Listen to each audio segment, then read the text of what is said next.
Halo semua, Assalamualaikum warahmatullahi wabarakatuh. Shalom, Om Swastiastu, Namo Buddhaya, Salam Kebajikan. Selamat malam, Riser semua. Terima kasih teman-teman udah hadir tepat waktu. Dan selamat datang di acara Klinik Karir Personal Branding.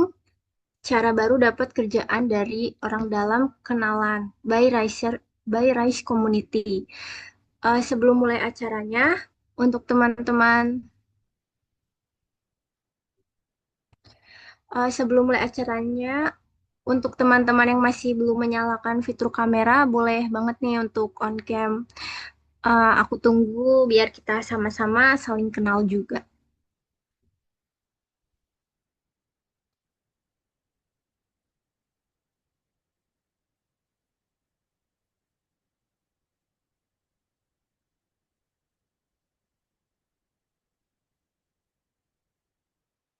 Oke. Sepertinya kurang lengkap kalau aku tidak memperkenalkan diri terlebih dahulu. Uh, karena mungkin masih banyak di antara kalian yang belum tahu aku. Oke, izinkan aku memperkenalkan diri. Nama aku Lala, aku Minse yang akan memandu acara klinik karir dari awal sampai akhir. Nah, tadi aku sudah memperkenalkan diri, sekarang giliran kalian. Hmm,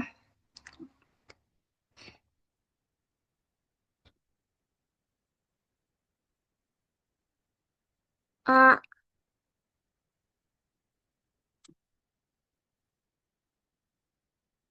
aku mau kenalan sekaligus tanya-tanya kabar dulu nih ke Riser.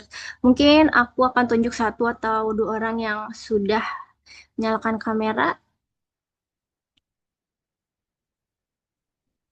Oke. Eh, boleh untuk Kak Hilda Salima untuk memperkenalkan diri.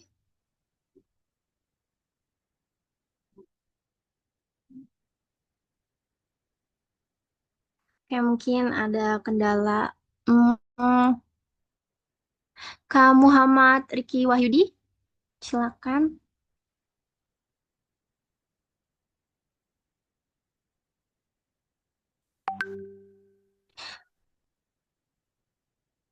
Oke, mungkin ada kendala juga.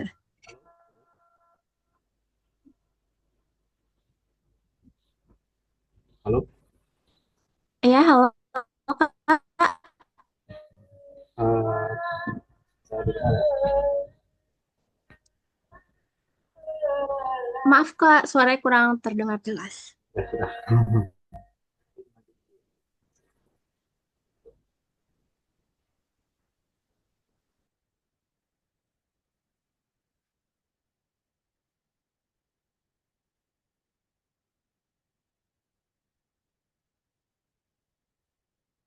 Eh, oke, mungkin ada kendala.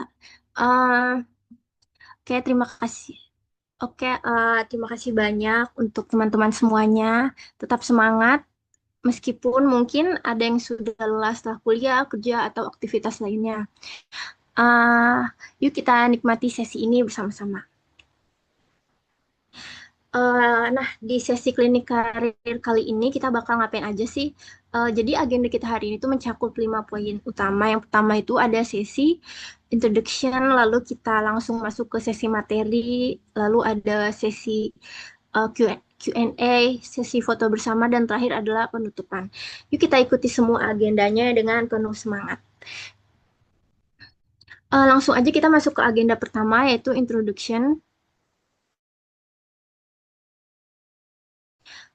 Di sini aku mm, akan memperkenalkan dan menjelaskan tentang Rise Community kepada teman.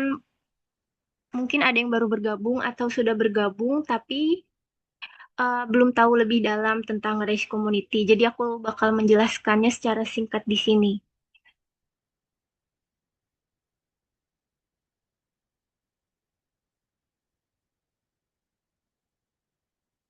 Jadi Rise Community ini adalah komunitas yang dimiliki oleh harisnin.com. Uh, jadi Risers Community itu terbagi menjadi dua bagian. Yang pertama itu Rise Community General. Ini adalah komunitas yang teman-teman semua saat ini menjadi bagiannya. Anggotanya berasal dari berbagai latar belakang seperti followers, Instagram, LinkedIn, Twitter, atau siapa saja dari masyarakat umum. Komunitas ini sifatnya terbuka untuk semua orang.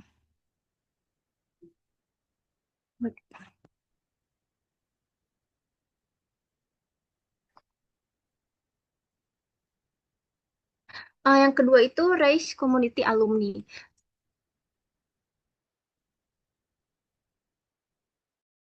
Berbeda dengan General Community, komunitas ini tuh khusus untuk orang-orang yang telah mengikuti atau menyelesaikan bootcamp di harisni.com.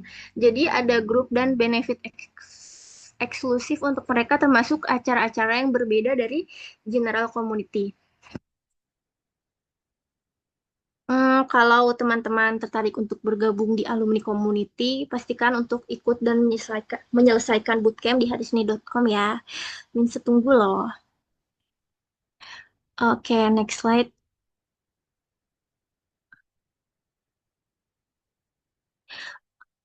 Nah, tujuannya diadakannya Race Community General ini tuh untuk menyediakan wadah berupa komunitas seperti harisni.com ingin menciptakan ruang bagi teman-teman untuk berkembang bersama melalui kegiatan yang gratis. Jadi fokus kita ini tuh pada pengembangan diri dan networking dengan tujuan untuk meningkatkan pengetahuan, keterampilan, dan nilai eh, para anggota komunitas. Jadi di sini tuh kita mengumpulkan orang-orang yang memiliki semangat untuk terus belajar dan tumbuh bersama. Oke, next slide. Apa? Jadi harisnin.com ingin menciptakan tempat di mana kalian bisa ikut berbagai kegiatan online yang bermanfaat. Kenapa online? Karena dengan cara ini tuh semua orang itu bisa bergabung dari mana saja dan kapan saja tanpa ribet. Kami ingin kalian bisa belajar dan terhubung dengan orang-orang hebat tanpa harus menghabiskan banyak tenaga dan waktu. Kedepannya itu tidak menutup kemungkinan akan ada secara offline juga, tapi untuk saat ini kita akan lebih banyak fokus pada kegiatan online dulu, supaya jangkauannya lebih luas dan lebih fleksibel untuk semua orang. Oke, next slide.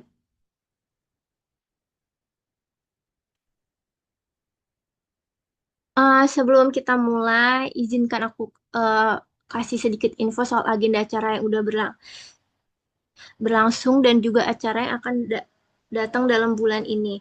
Jadi pertama itu pada tanggal 17 November kemarin, kita ada komunitas belajar data analis talks yang dilakukan by Chit Chat di Telegram. Lalu kemarin di tanggal 19 November telah ada sesi sosial media and copywriting yang pastinya cocok cocok banget untuk kalian yang ingin belajar. Lalu pada 21 November kita itu ada komunitas belajar yaitu chat-chat buat semua yang udah gabung di komunitas Telegram dan kalian bakal dapat materi mengenai desain dan terbuka juga untuk kalian agar bisa bertanya di channel Telegram nantinya. Dan terakhir hari ini tanggal 24 November ada sesi klinik karir personal branding di era digital akan membedah cara mendapatkan pekerjaan dari networking. Jadi pastikan teman-teman untuk mengikuti semua sesi yang sudah disebutkan karena setiap acara menawarkan wawasan berharga yang bisa membantu dalam pengembangan karir dan keterampilan kalian. Oke, sekarang tanpa berlama-lama lagi, mari kita mulai sesi hari ini.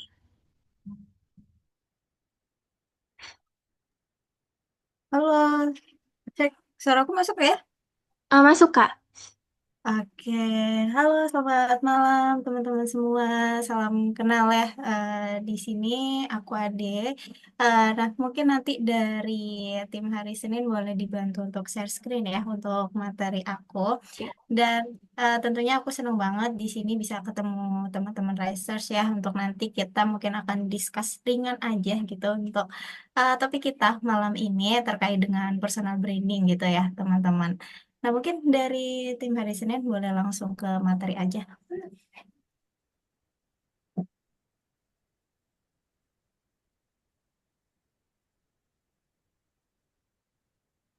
Ya, betul. Jadi untuk topik kita malam ini ya, teman-teman semua, yaitu terkait dengan personal branding di era digital, gimana sih cara kita nanti membangun citra diri atau value diri dari teman-teman ya untuk nantinya bisa menjadi suatu opportunity gitu ya untuk karir teman-teman sendiri. Oh iya, mungkin sebelum kita lanjut gitu ya, aku mau cek ombak dulu nih teman-teman gitu. Gimana nih kabarnya teman-teman di sini? Apakah sehat atau mungkin karena cuaca di sini kalau di Jakarta itu lagi sering hujan gitu ya? Apakah mungkin ada yang lagi kurang enak badan gitu ya? Semoga teman-teman semua di sini kabarnya baik gitu ya. Nah, mungkin boleh dikasih reaction-reactionnya gitu ya teman-teman buat ramein juga nih kolom chatnya gitu ya biar suasana untuk materi kita di malam hari ini terkesannya santai fun aja gitu ya teman-teman dan kita juga saling sharing aja karena sebenarnya di sini aku pun juga masih belajar gitu ya teman-teman dan mungkin kalau misalkan ada teman-teman yang memiliki pengalaman yang lebih gitu ya mungkin nanti bisa saling sharing juga gitu ya di sesi ini gitu. Oke, untuk di next slide. Oke, oke, teman-teman mungkin sebelum kita lanjut juga nih, salam kenal dulu ya, karena kan tak kenal maka tak sayang gitu kata pepatahnya. Jadi sebelumnya salam kenal teman-teman, aku Ade Chandra Puspita, teman-teman bisa panggil aku Ade. Di mana untuk kerjaan aku saat ini yaitu sebagai Human Resource Operation Staff, khususnya di bidang rekrutmen ya, di staffing group. Kalau teman-teman belum tahu, untuk staffing ini sendiri sebenarnya di bidang outsource ya, teman-teman ya gitu di pihak ketiga sebagai penyedia jasa SDM gitu. Nah, mungkin kalau teman-teman lihat juga di eh, apa namanya PPT ini di layar gitu ya, untuk background aku mungkin agak kurang relevan gitu ya untuk pekerjaan aku saat ini. Karena background aku dulu itu mungkin sedikit cerita juga ya teman-teman kalau misalkan ada teman-teman juga nih yang mau switch karir atau mungkin masih mempertimbangkan gitu ya untuk switch karir mungkin boleh juga nih teman-teman bisa ambil gitu ya referensi atau mungkin apa yang akan aku ceritakan ini semoga bisa jadi semangat juga nih buat teman-teman yang lagi berjalan untuk switch karir gitu. Oke, jadi sedikit cerita, dulu aku itu memang lulusan untuk agribisnis. Nah, setelah lulus, itu aku emang benar-benar bingung ya untuk arah karir aku sendiri itu gimana. Dan semoga teman-teman yang di sini kalau misalkan yang fresh graduate itu udah tahu ya mau ngambil aspirasi karirnya ke depan itu seperti apa. Nah, karena dulu aku itu memang yang penting kalau biasanya orang fresh graduate kan pengen cepet kerja gitu ya. Nah, jadi aku hanya mengambil pekerjaan yang emang udah ada di depan mata gitu. Apalagi dulu waktu aku lulus, itu lagi hype banget untuk manajemen trainee gitu ya, teman-teman. Jadi aku mencoba untuk di manajemen trainee sendiri, di mana untuk program sales ya, di bidang sales. Eh, Mungkin teman-teman hari Senin ini agak kepotong slide-nya bisa untuk diperkecil atau di layar aku aja nih yang kepotong. Iya, di aku juga kepotong. Kira-kira bisa diperbaiki kah?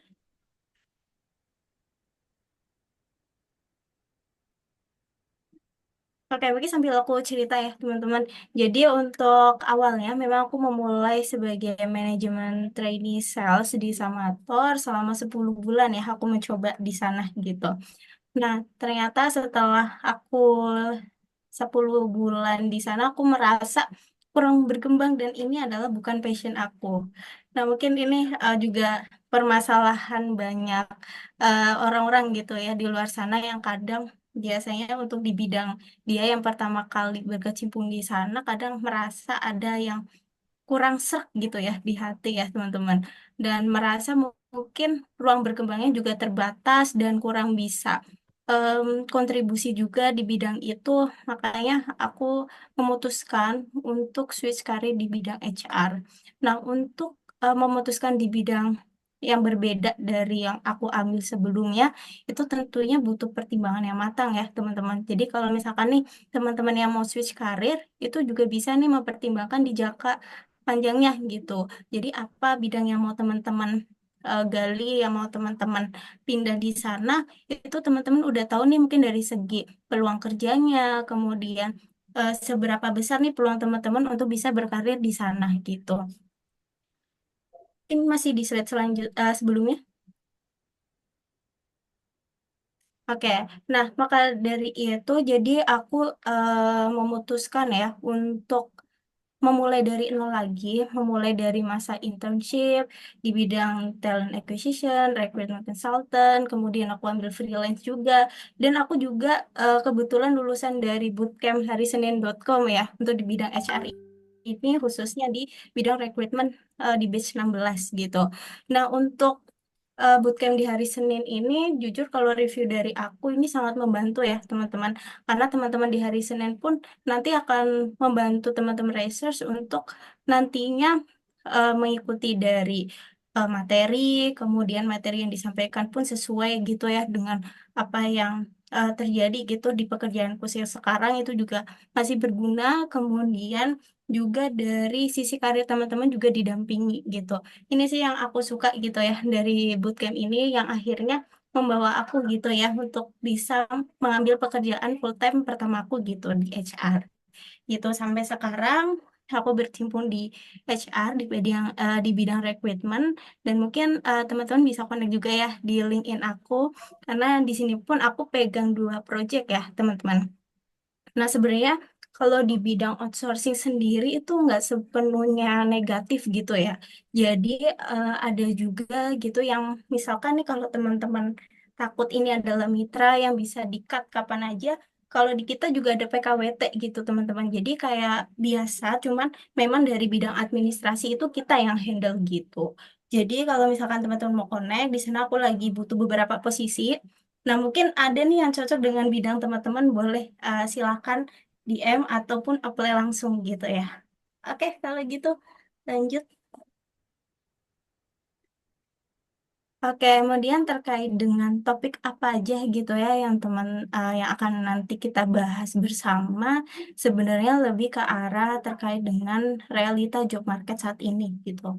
Kemudian tantangan apa aja sih yang terjadi saat ini dan juga peran personal branding gitu untuk nantinya bisa meningkatkan visibilitas dari profil teman-teman gitu ya untuk di bidang karir. Kemudian yang kedua itu adalah dasar personal branding. Jadi kita harus memahami terlebih dahulu ya terkait dengan konsep personal branding sendiri, kemudian pilar utama dari personal branding gitu.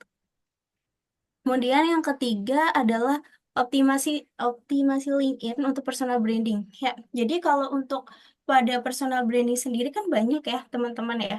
Mungkin teman-teman yang punya media sosial seperti Instagram, TikTok, itu kan sebenarnya bisa juga untuk pada teman-teman personal branding. Tapi di sini aku kasih contoh LinkedIn karena memang LinkedIn itu kan wadah ini ya untuk karir dan juga profesional gitu. Kemudian yang keempat itu ada strategi konten dan engagement di LinkedIn.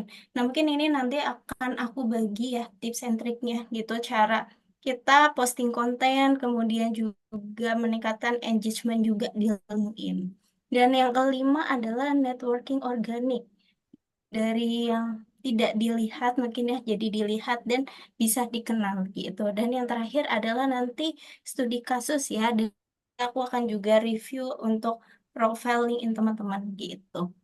Oke, next.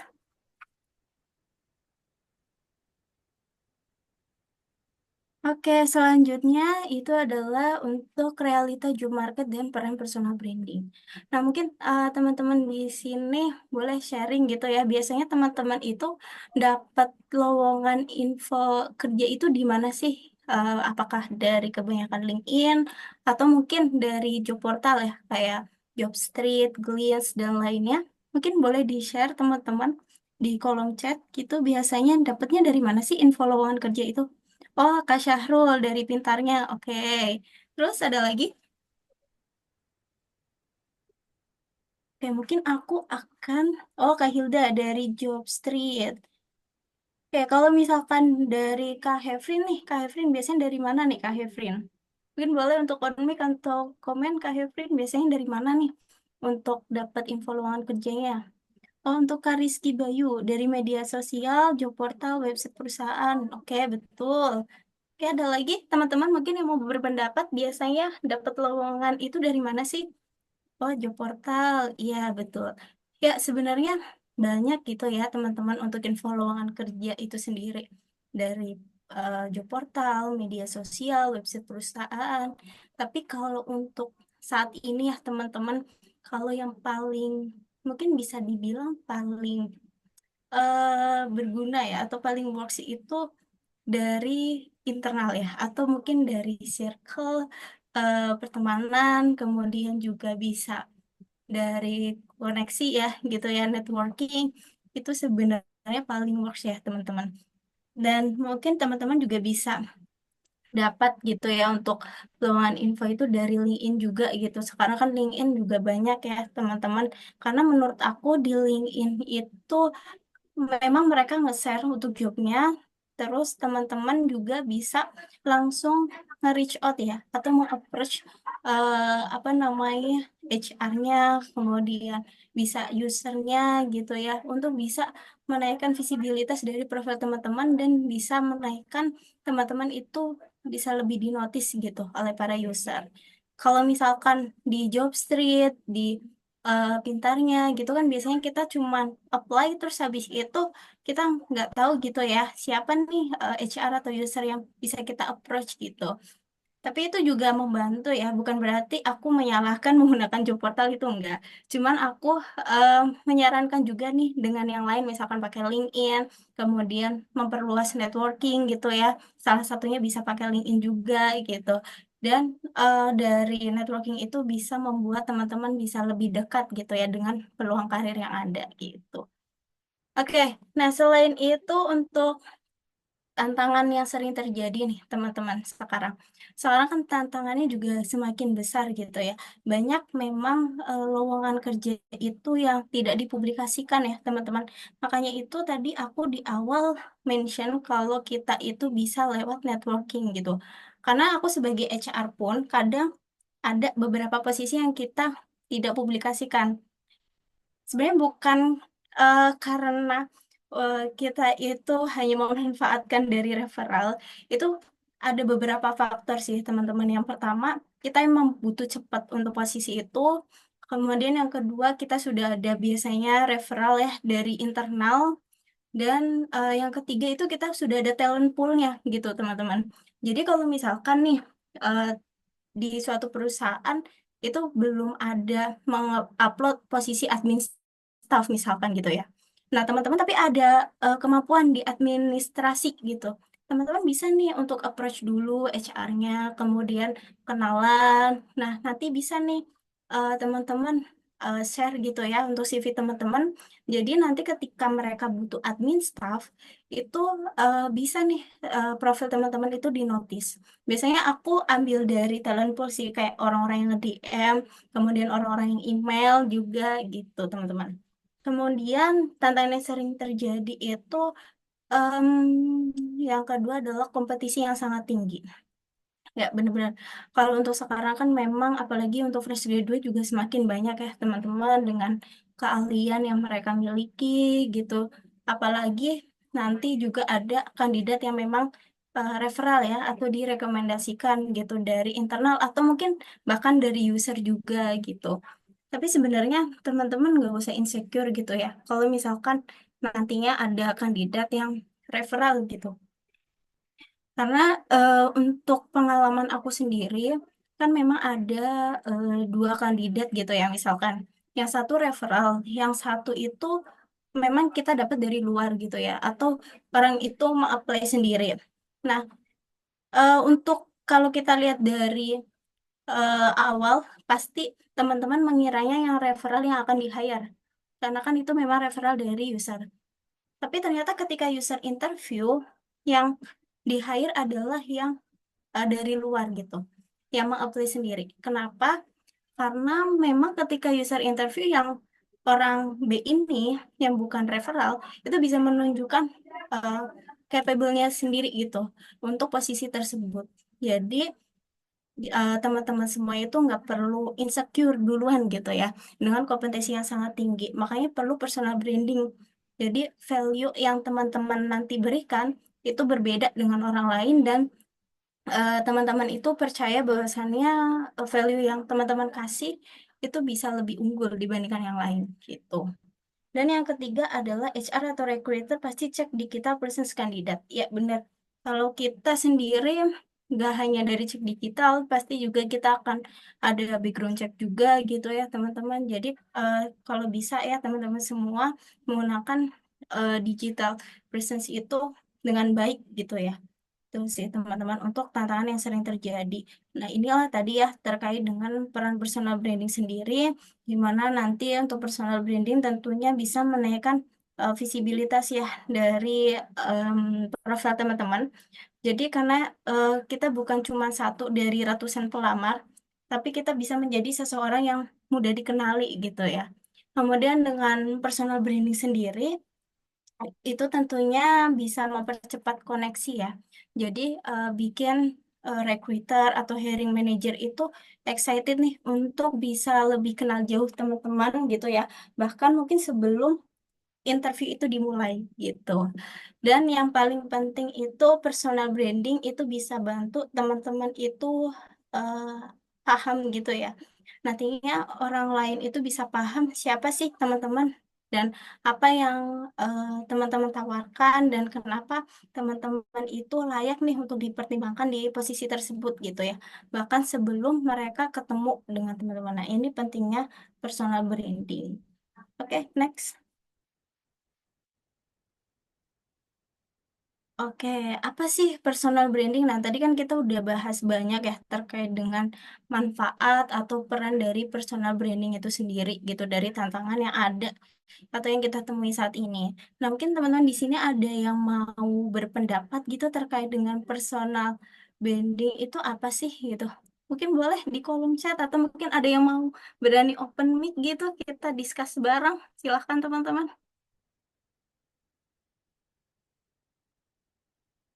Oke, mungkin satu di dalam tiga kata gitu teman-teman yang mendeskripsikan personal branding itu apa? Oke, mungkin Kak Rizky Bayu boleh silakan. Kalau misalkan mau berpendapat terkait dengan personal branding menurut kakak apa sih? Oke, cara menjual diri. Ini maksudnya dalam hal yang positif ya teman-teman. Terus apa lagi nih? Promosi, betul. Ya mungkin ada lagi yang mau berpendapat apa sih itu personal branding gitu. Oke, memasarkan skill dan value yang kita punya sebelum di hire gitu ya. Oke, betul ya teman-teman. Jadi personal branding itu cara menunjukkan siapa diri kita gitu ya untuk nantinya bisa dilihat gitu. Nah, tapi teman-teman untuk personal branding itu sendiri juga kita itu harus em, bisa menentukan ya. Jadi kita itu mau jadi siapa untuk dilihat oleh siapa gitu. Jadi kalau misalkan nih teman-teman mau menjadi seorang content creator gitu ya, atau mau jadi seorang digital marketing. Jadi untuk konten atau mungkin cerita teman-teman yang teman-teman bagikan itu juga harus relevan nih dengan apa yang memang teman-teman mau tunjukkan gitu. Agar target orang yang teman-teman mau bisa lihat teman-teman itu tersampaikan gitu. Jadi kan diri kita itu sebenarnya beda-beda gitu ya dilihatnya ya teman-teman. Kita bisa menjadi seorang content creator gitu ya kalau untuk dilihat atau digital marketing atau administrasi staff gitu ya untuk dilihat oleh HR company. Tapi kita juga bisa menjadi orang lain, misalkan kita menjadi seorang rekan kerja yang baik oleh rekan kerja kita, atau kita bisa menjadi karyawan yang rajin dilihat dari atasan kita. Jadi memang kita harus menentukan siapa sih yang akan melihat kita gitu. Jadi ini berkaitan dengan konten atau cerita yang nanti bisa teman-teman bawa dan juga platform mana gitu ya yang bisa teman-teman manfaatkan gitu untuk goals atau tujuan teman-teman gitu.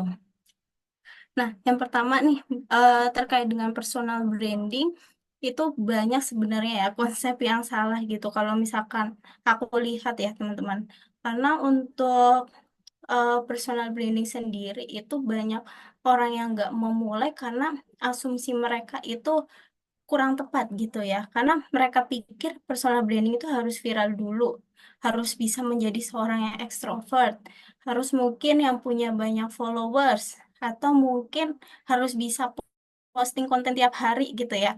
Padahal semua komponen itu bukan kunci personal branding, teman-teman. Sebenarnya yang penting gitu ya, yang teman-teman harus lakukan adalah konsisten. Pastinya yang pertama konsisten ya. Yang kedua adalah sorry, relevansi dan juga otentik gitu ya. Jadi teman-teman bisa nih menunjukkan jati diri teman-teman untuk bisa dilihat oleh orang lain gitu. Nah, personal branding juga nggak harus heboh gitu ya teman-teman ya. Jadi kita nggak perlu jadi orang ekstrovert dulu untuk melakukan personal branding gitu. Orang introvert pun bisa gitu untuk melakukan personal branding karena memang tergantung pesan apa nih yang akan teman-teman sampaikan gitu. Dan yang penting adalah tetap kita bisa mencerminkan diri teman-teman gitu ya sebagai seorang yang profesional gitu karena kan memang kebanyakan untuk personal branding sendiri kita gunakan dalam hal karir gitu ya. Jadi untuk followers bisa bertambah, viral itu bisa jadi bonus ya gitu ya teman-teman. Mungkin untuk pikiran kita sekarang bisa diarahkan ke situ ya. Jadi nggak perlu harus followers yang banyak dulu atau mungkin harus viral, tapi viral dan followers yang banyak itu adalah sebuah bonus ya, bukan tujuan gitu. Nah, untuk platform personal branding, biasanya kalau teman-teman dari mana aja nih? Mungkin selain LinkedIn, TikTok, ataupun Instagram, ataupun Twitter nih teman-teman. Biasanya teman-teman kalau untuk personal branding kebanyakan lewat mana nih? Mungkin boleh dijawab di chat ataupun mau open mic lah. Oke, Kak Syahrul di LinkedIn ya biasanya. Oke, yang lain mungkin? Oke, selain di LinkedIn apa lagi nih? Ada mungkin yang personal branding lewat TikTok?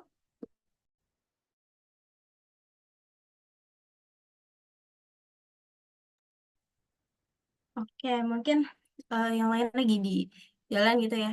Oh, Instagram. Oke, Instagram juga bisa gitu. Jadi, platform personal branding pun disesuaikan ya dengan tujuan atau target audiens teman-teman.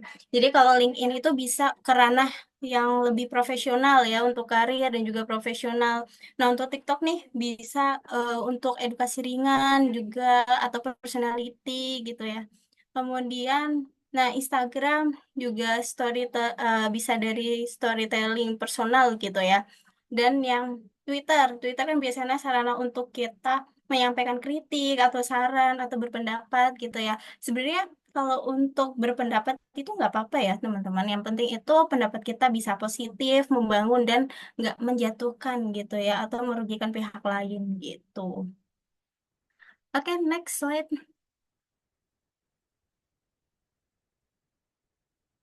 Oke, ini adalah tiga pilar personal branding, yaitu mulai dari identity, value, dan purpose ya. Mungkin ini nanti aku jelasin satu-satu.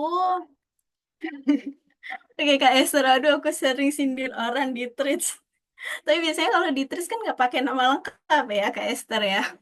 Mungkin Mungkin nanti ke depannya bisa ya menggunakan apa namanya menggunakan threads untuk hal-hal yang lebih positif lagi gitu ya Kak Esther. Yang penting jangan pakai nama asli sih Kak.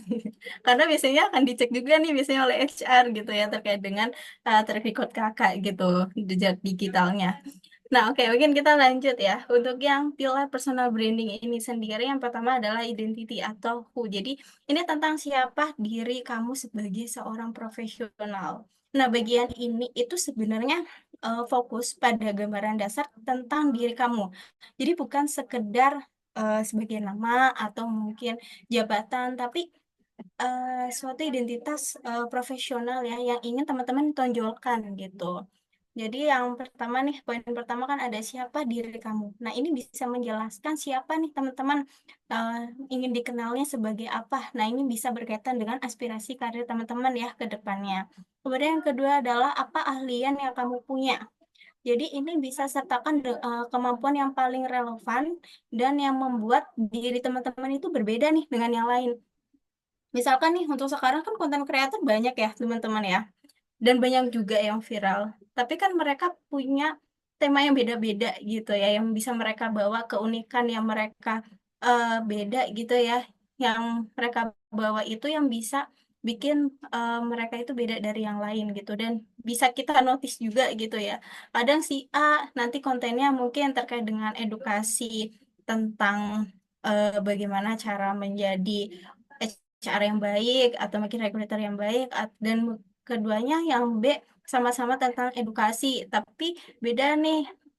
Dia membahas terkait dengan kandidat atau mungkin terkait dengan CV gitu ya, yang bisa membantu kandidat lebih terlihat gitu ya.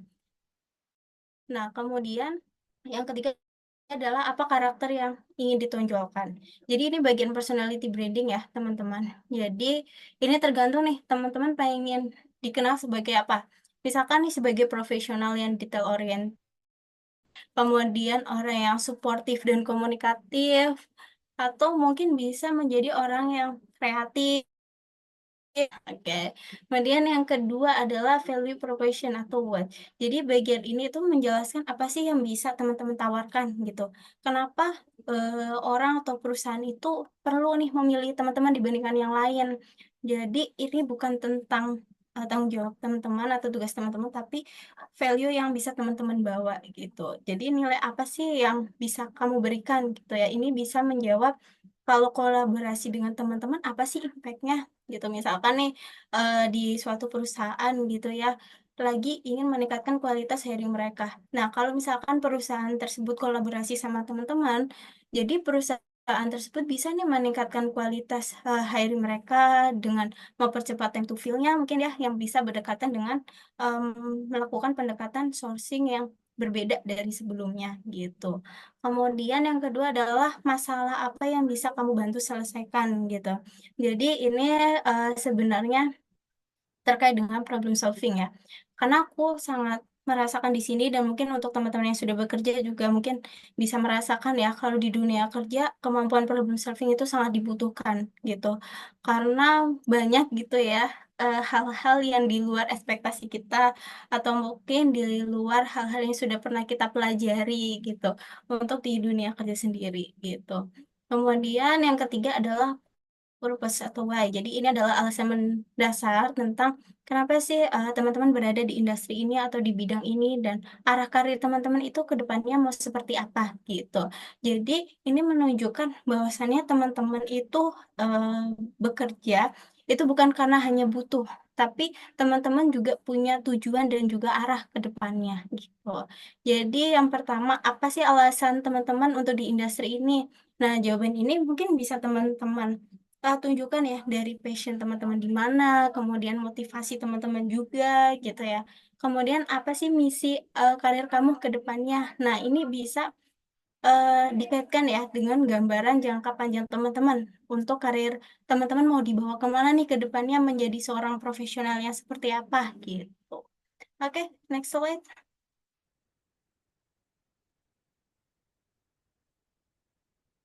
Oke, mungkin bisa di next slide.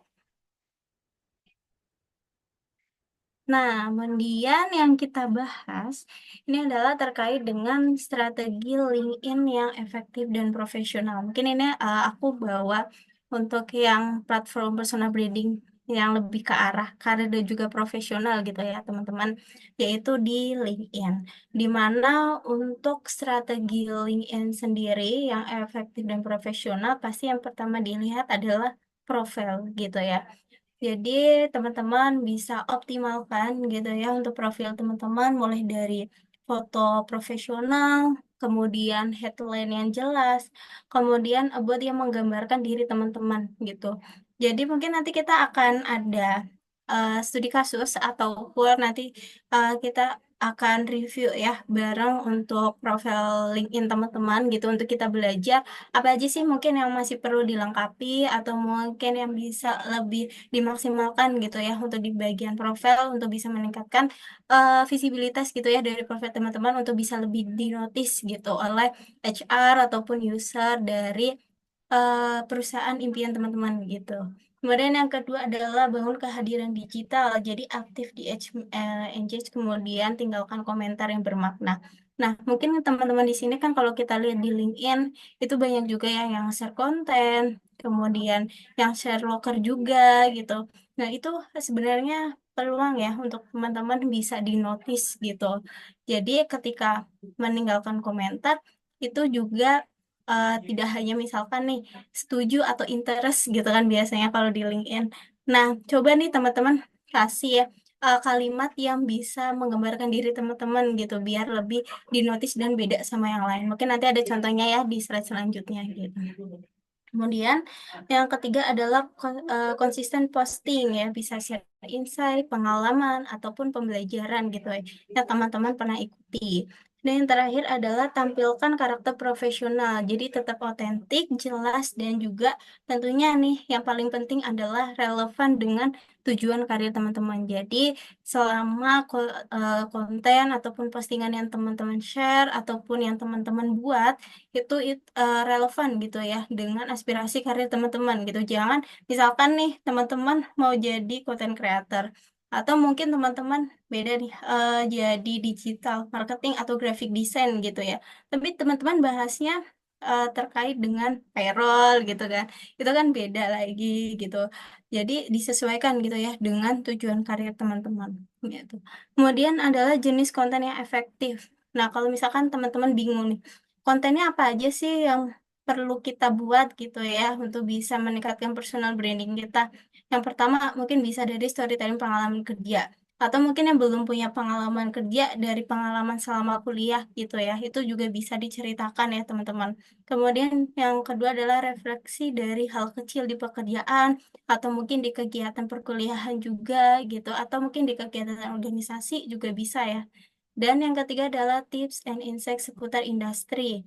Ini kalau misalkan nih teman-teman belum ada pengalaman di sana, mungkin bisa dengar repost postingan orang juga biar nanti kita tuh masih terlihat aktif gitu ya teman-teman. Dan yang ketiga adalah review tools atau skill yang sering dipakai. Nah, misalkan nih teman-teman expert di bidang Excel, kemudian teman-teman belajar nih mungkin ya dari platform lain. Nah, itu bisa nih teman-teman sharing kan terkait dengan output apa sih yang teman-teman atau hasil teman-teman belajar gitu.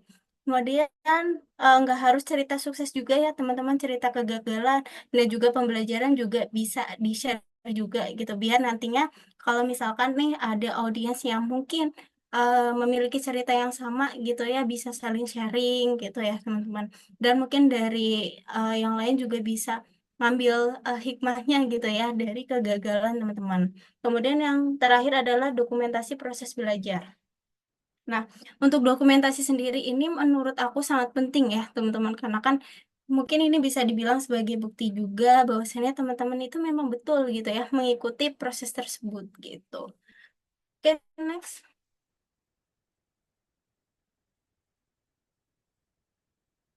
Oke, ini adalah contoh konten dan juga engagement untuk personal branding. Mungkin aku akan contohkan dulu ya untuk untuk contoh konten di LinkedIn. Nah, yang pertama tadi ya terkait dengan insight plus pengalaman kerja gitu. Nah, karena aku di bidang HR gitu ya, aku kasih contoh nih misalkan terkait dengan screening CV kandidat gitu. Atau mungkin biasanya para HR juga kadang sering ya nge-share terkait dengan kandidatnya sering ghosting gitu, dari ribuan pelamar kita sudah memilih satu kandidat, ternyata malah kandidat tersebut ghosting, padahal banyak juga pelamar yang lain yang memang betul-betul niat ataupun memang benar-benar ingin bekerja gitu ya dibandingkan kandidat yang mengghosting itu.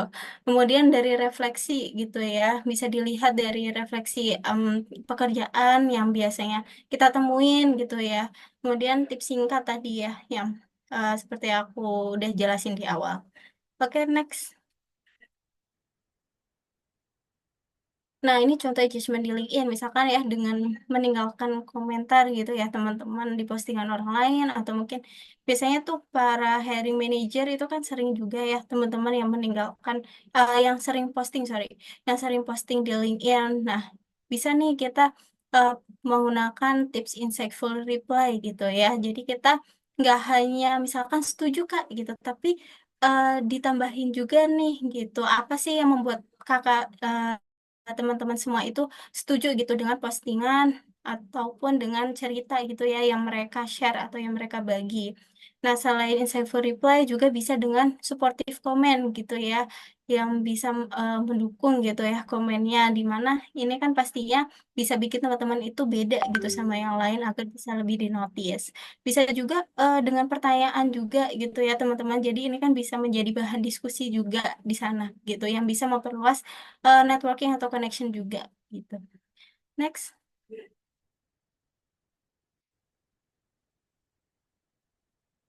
Mungkin bisa di next. Nah, ini adalah selanjutnya terkait dengan strategi networking organik gitu ya. Oke, mungkin di sini teman-teman sudah berapa sering nih untuk reach out teman-teman HR ataupun user nih, teman-teman.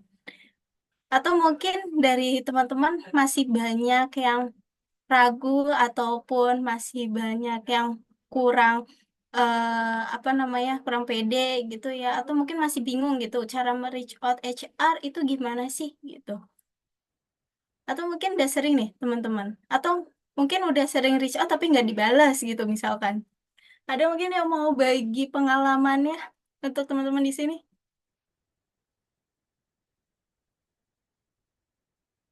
Ada nggak nih yang mau bagi untuk sharing pengalaman teman-teman mungkin dalam reach out HR ataupun user gitu ya?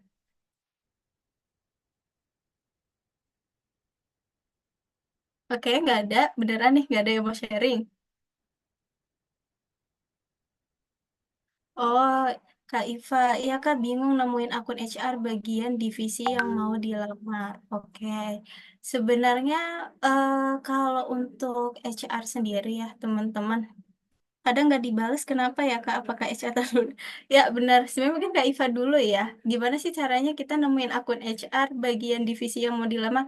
Sebenarnya kalau misalkan nih teman-teman ragu gitu ya terkait dengan HR mana sih yang mungkin handle untuk posisi yang sesuai dengan yang Kak Iva apply misalnya gitu ya.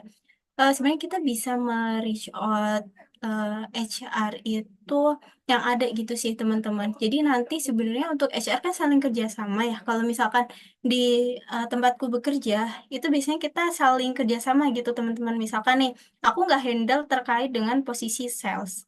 Tapi di HR yang lain dia handle posisi sales. Tapi ada yang ngedaftari aku posisi sales.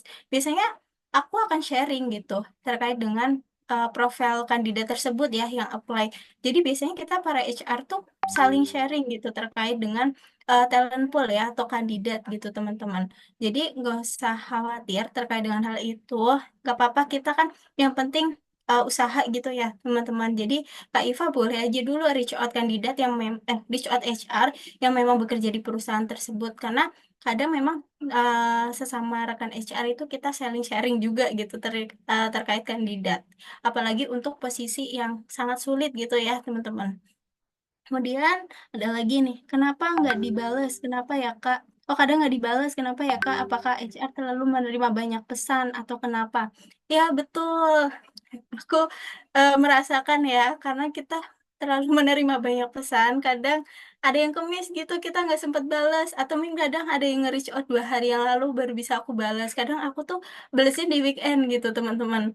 Karena memang kadang itu terlalu hektik gitu ya di hari kerja, jadi aku kadang balas di weekend. Tapi kalau memang kita lagi butuh kandidat, aku biasanya lihat dari LinkedIn gitu, dari LinkedIn yang apa namanya DM gitu ya. Biasanya yang udah share-share CV gitu dan yang sesuai dengan kebutuhan aku saat ini, pasti biasanya aku langsung balas, aku langsung ajak interview gitu kalau memang fit ya gitu. Oke, kemudian wawancara bahasa Inggris agak grogi pas sesi interview dan nemu LinkedIn HR karena nggak bisa diakses DM. Mau minta email diri saja tidak ada respon. Oke, mungkin kalau di LinkedIn emang kendalanya kadang nggak ada akses DM ya. Makanya yang perlu teman-teman lakukan itu yang pertama pasti connect dulu ya dengan HR-nya gitu. Karena kan kalau misalkan atau mungkin biasanya itu kalau kita di LinkedIn kalau kita mau connect kan bisa ini ya ada via pesan ya di situ atau via note biasanya via note. Nah, itu juga bisa nih teman-teman gitu. Nah, mungkin ini ya nanti kalau misalkan pertanyaan teman-teman mungkin kita bisa di Q&A ya. Tapi balik lagi nih ke materi ya, teman-teman. Ini gimana sih langkah networking yang efektif gitu ya yang nanti bisa kita lakukan gitu karena kan kita misalkan nih belum ada kenalan dengan internal gitu dan memang kita mulai dari awal gitu ya karena aku pun bukan apa namanya nggak ada akses juga ya sebelumnya dari staffing itu untuk yang dari sisi internal karena aku nggak kenal siapa-siapa jadi aku mulai dari awal yang pertama itu itu kita harus kenal nih siapa yang ingin kamu dekati. Mungkin tadi sesuai ya dengan pertanyaan Kak Iva gitu. Kemudian yang kedua adalah engage dulu nih lewat komentar gitu. Jadi kita bisa apa namanya dinotis dulu gitu ya sama teman-teman HR. Kemudian yang ketiga adalah kirim pesan yang relevan. Nah, ini aku ada ya untuk template 1, 2, 3, 4, dan 5. Ada 5 template dengan tema yang beda-beda gitu ya. Sesuai dengan tujuan teman-teman nih nge-reach out HR itu untuk apa atau nge-reach out user itu untuk apa gitu. Nah, mungkin ini kalau misalkan teman-teman mau itu ya mungkin nanti dari teman-teman hari Senin bisa share juga ya untuk template-nya ini. Nah, kemudian yang keempat adalah kita bisa bangun hubungan jangka panjang gitu ya, bukan langsung minta pekerjaan. Nah, ini sebenarnya banyak juga nih teman-teman. Kalau misalnya kita mau minta pekerjaan pun sebenarnya nggak masalah gitu ya. Kalau tanya loker gitu, yang penting kita itu bisa sopan dan tetap profesional gitu. Karena banyak banget nih kasusnya teman-teman. Aku sebagai HR juga kadang ada nih yang tiba-tiba nge-WA gitu ya, loker itu masih ada teman-teman kasus yang kayak gitu. Jadi ya mungkin nah kalau misalkan teman-teman memang lagi butuh pekerjaan, boleh juga gitu ya, tapi tetap dengan bahasa yang sopan dan juga profesional biar nanti dari sisi HR pun merasa dihargai juga gitu ya teman-teman. Dan tentunya dari sisi HR juga pastinya suka dengan personality yang bagus gitu. Oke, next. Oke, ya mungkin di sini agak beda gitu ya, ya untuk apa namanya formatnya gitu ya teman-teman. Oke, nggak apa-apa. Jadi di sini itu ada dua profil yang berbeda ya teman-teman, profil A dan juga profil B. Ini sebenarnya aku buat sendiri gitu ya dengan referensi yang ada di LinkedIn karena biar lebih ini aja. Jadi kalau menurut teman-teman nih, yang bagus ini profil A atau profil B ya? Kalau misalkan yang lebih apa namanya lebih sesuai gitu ya dengan agar bisa lebih di reach out oleh para HR gitu. Menurut teman-teman lebih profil A atau profil B nih? Mungkin diabaikan ya formatnya ya teman-teman karena di sini numpuk gitu. Oke, betul profil A. Kenapa nih profil A lebih bagus nih teman-teman? Mungkin ada yang mau raise hand atau mungkin open mic itu menjelaskan di sini kenapa sih profil A itu lebih baik gitu dibandingkan yang profil B.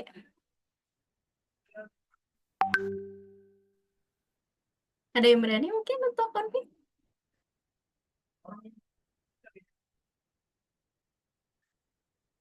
Oke, nggak ada ya. Oke, kalau gitu untuk mempersingkat waktu ya teman-teman. Jadi kenapa sih profil A itu lebih bagus gitu dibandingkan profil B?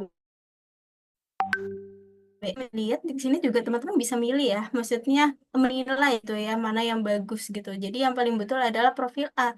Kenapa profil A itu lebih baik gitu? Cek suara aku masuk nggak ya? Jelas nggak ya? Soalnya di sini connectionnya unstable. Cek suaraku masih masuk aman?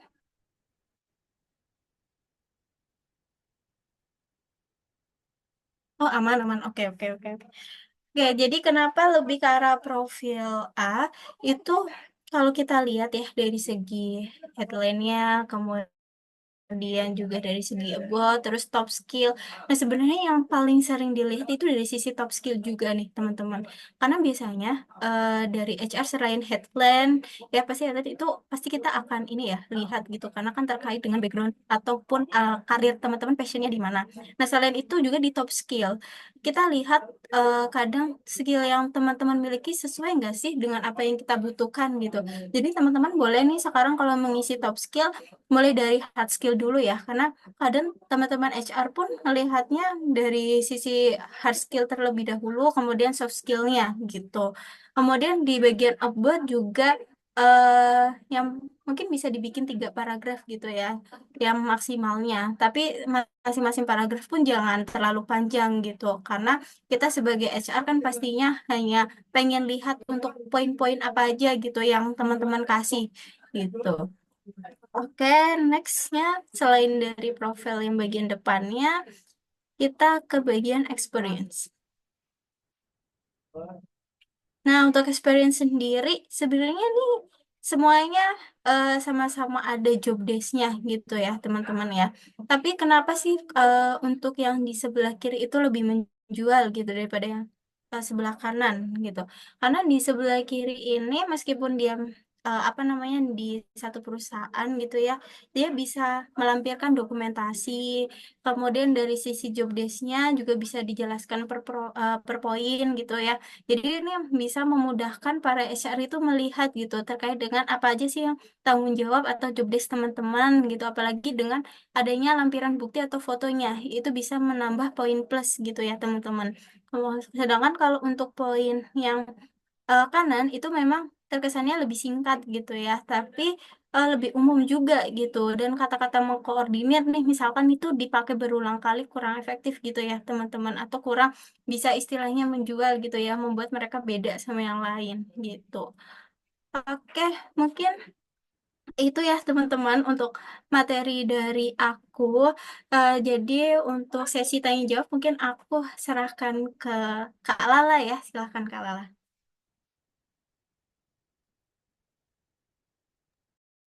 Oke, keren banget nih penjelasan dari Kak Ade. Nah, banyak banget insight yang pastinya bisa langsung kita terapin. Tapi sebelum kita lanjut ke sesi selanjutnya, sambil teman-teman menyiapkan pertanyaan, izinkan aku menyampaikan sedikit informasi penting dari hari Senin yang pastinya nggak kalah bermanfaat buat teman-teman semua.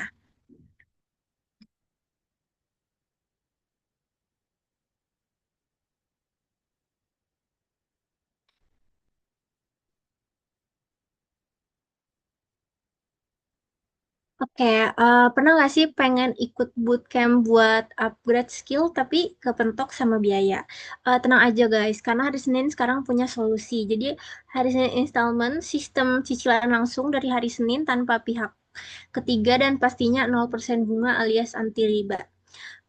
Apa itu hari Senin installment? Jadi ini adalah metode pembayaran program bootcamp secara cicilan yang 100% dikelola oleh hari Senin. Jadi tanpa bunga, tanpa BI checking, dan pastinya data kamu akan aman.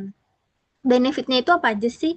Eh, Tidak ada bedanya ya antara yang bayar lunas dan yang dicicil. Semua dapat fasilitas dan materi yang sama, dapat free ebook setiap bulan sebagai penunjang pembelajaran, proses cepat dan transparan. Eh, Oke. Untuk pengajuannya itu gimana? Mudah banget, jadi tinggal ikuti langkah berikut ini. Yang pertama, isi form pengajuan cicilan di website harisnin.com. Jadi dalam 1 kali 24 jam, tim Hari Senin itu akan menghubungi Risers untuk konsultasi. Nah, setelah sepakat dengan tenor dan program, jadi kamu tinggal upload dokumen KTP, KTP wali, dan mutasi rekening. Setelah itu kamu akan dapat agreement tanda tangan kirim balik via email. Terakhir, invoice akan dikirim dan kamu bisa langsung dapat akses ke grup kelas Learning Kit dan pretest. Oke. Selanjutnya, simulasi cicilan itu gimana? Misalnya kamu ambil program HR Get a Job senilai 2.250.000. Kalau dicicil 6 bulan itu jadi 375.000 per bulan. Kalau 9 bulan itu sekitar 250.000 per bulan. Program lainnya juga bisa dicicil. Tapi perlu diingat kalau kalian memutuskan untuk mengundurkan diri, maka kelas akan dihentikan dan uang tidak bisa dikembalikan. Jadi pastiin teman-teman ini sudah yakin dan komit. Oke, next slide. Oke. Ja-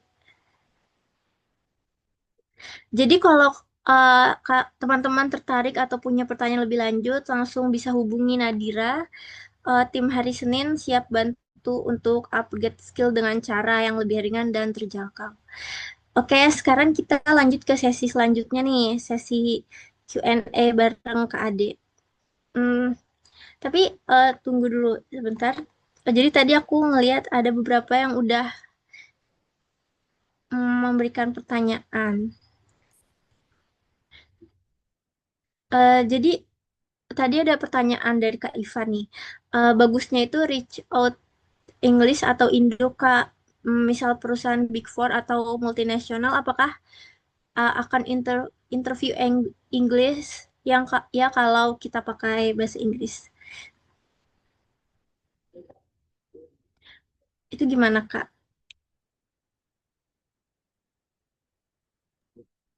Oke, ini udah mulai sesi Q&A ya berarti ya, Kak Lala ya? Iya, Kak, udah. Oh oke, ini kita mau sesi Q&A dulu atau mau review LinkedIn dulu, Kak Lala? Boleh kalau misal mau review LinkedIn dulu.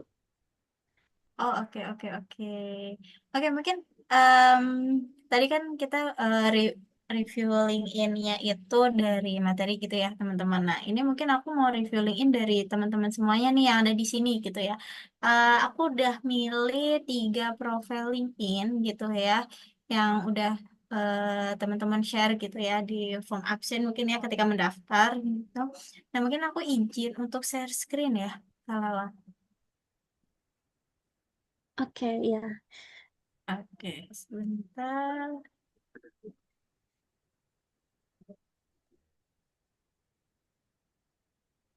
Oke. Ini kelihatan nggak ya, teman-teman? Udah kelihatan ya? Cek. Kelihatan nggak nih, teman-teman? Atau apa masih? Kelihatan, Kak. Oh, kelihatan ya. Oke. Nah, jadi di sini ada profil ya dari Kak Erika Maulidia Putri. Di sini Kak Erika hadir nggak ya kira-kira?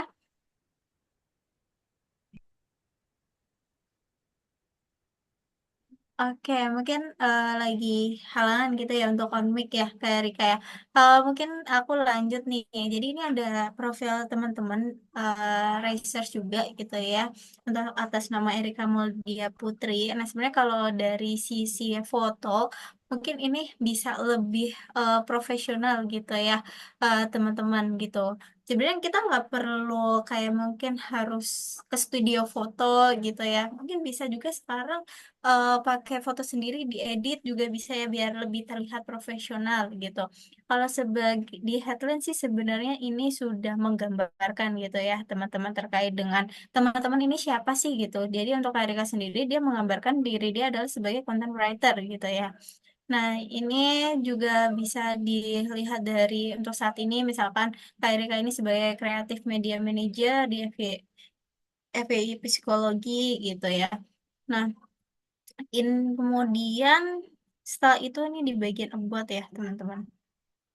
Nah, di bagian about sendiri ini sebenarnya Kak Erika juga sudah mendeskripsikan ya sebagai diri dia itu siapa sih sekarang. Dia adalah merupakan seorang student gitu ya atau mahasiswa di fakultas gitu di Universitas Brawijaya. Sebenarnya kalau di sini itu sudah menggambarkan diri Kak Erika, cuman kurang meng-highlight terkait dengan skill yang Kak Erika tawarkan gitu.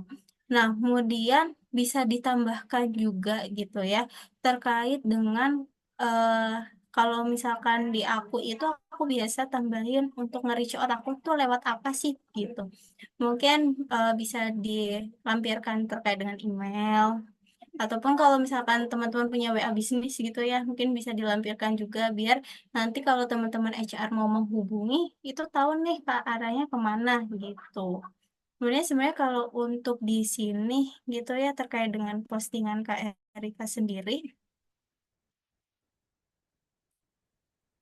Nah, sebenarnya untuk postingan sendiri Kak Erika udah ini ya terbilang sering gitu ya konsisten gitu untuk em, memposting meskipun terkait dengan apa nih ya teman-teman yang Kak Erika mulai kemudian ini Kak Erika juga menampilkan terkait dengan atau men-share gitu ya terkait dengan pengalaman yang eh, dia pernah jalani gitu.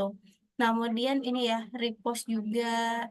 Nah, jadi sebenarnya kalau dari postingan sendiri ini sudah terbilang cukup aktif gitu ya, teman-teman. Tapi mungkin dari Kak Erika bisa nih lebih aktif kembali gitu ya dalam memposting atau mungkin merepost gitu ya untuk postingan biar akun Kak Erika itu bisa lebih dikenal lagi. Gitu di mana nih untuk followersnya juga udah lumayan ya teman-teman di angka 1.000 gitu. Nah, di sini Nah, ini kan untuk di bagian experience ya, teman-teman mungkin lebih di highlight lagi gitu ya, terkait dengan poin-poinnya gitu.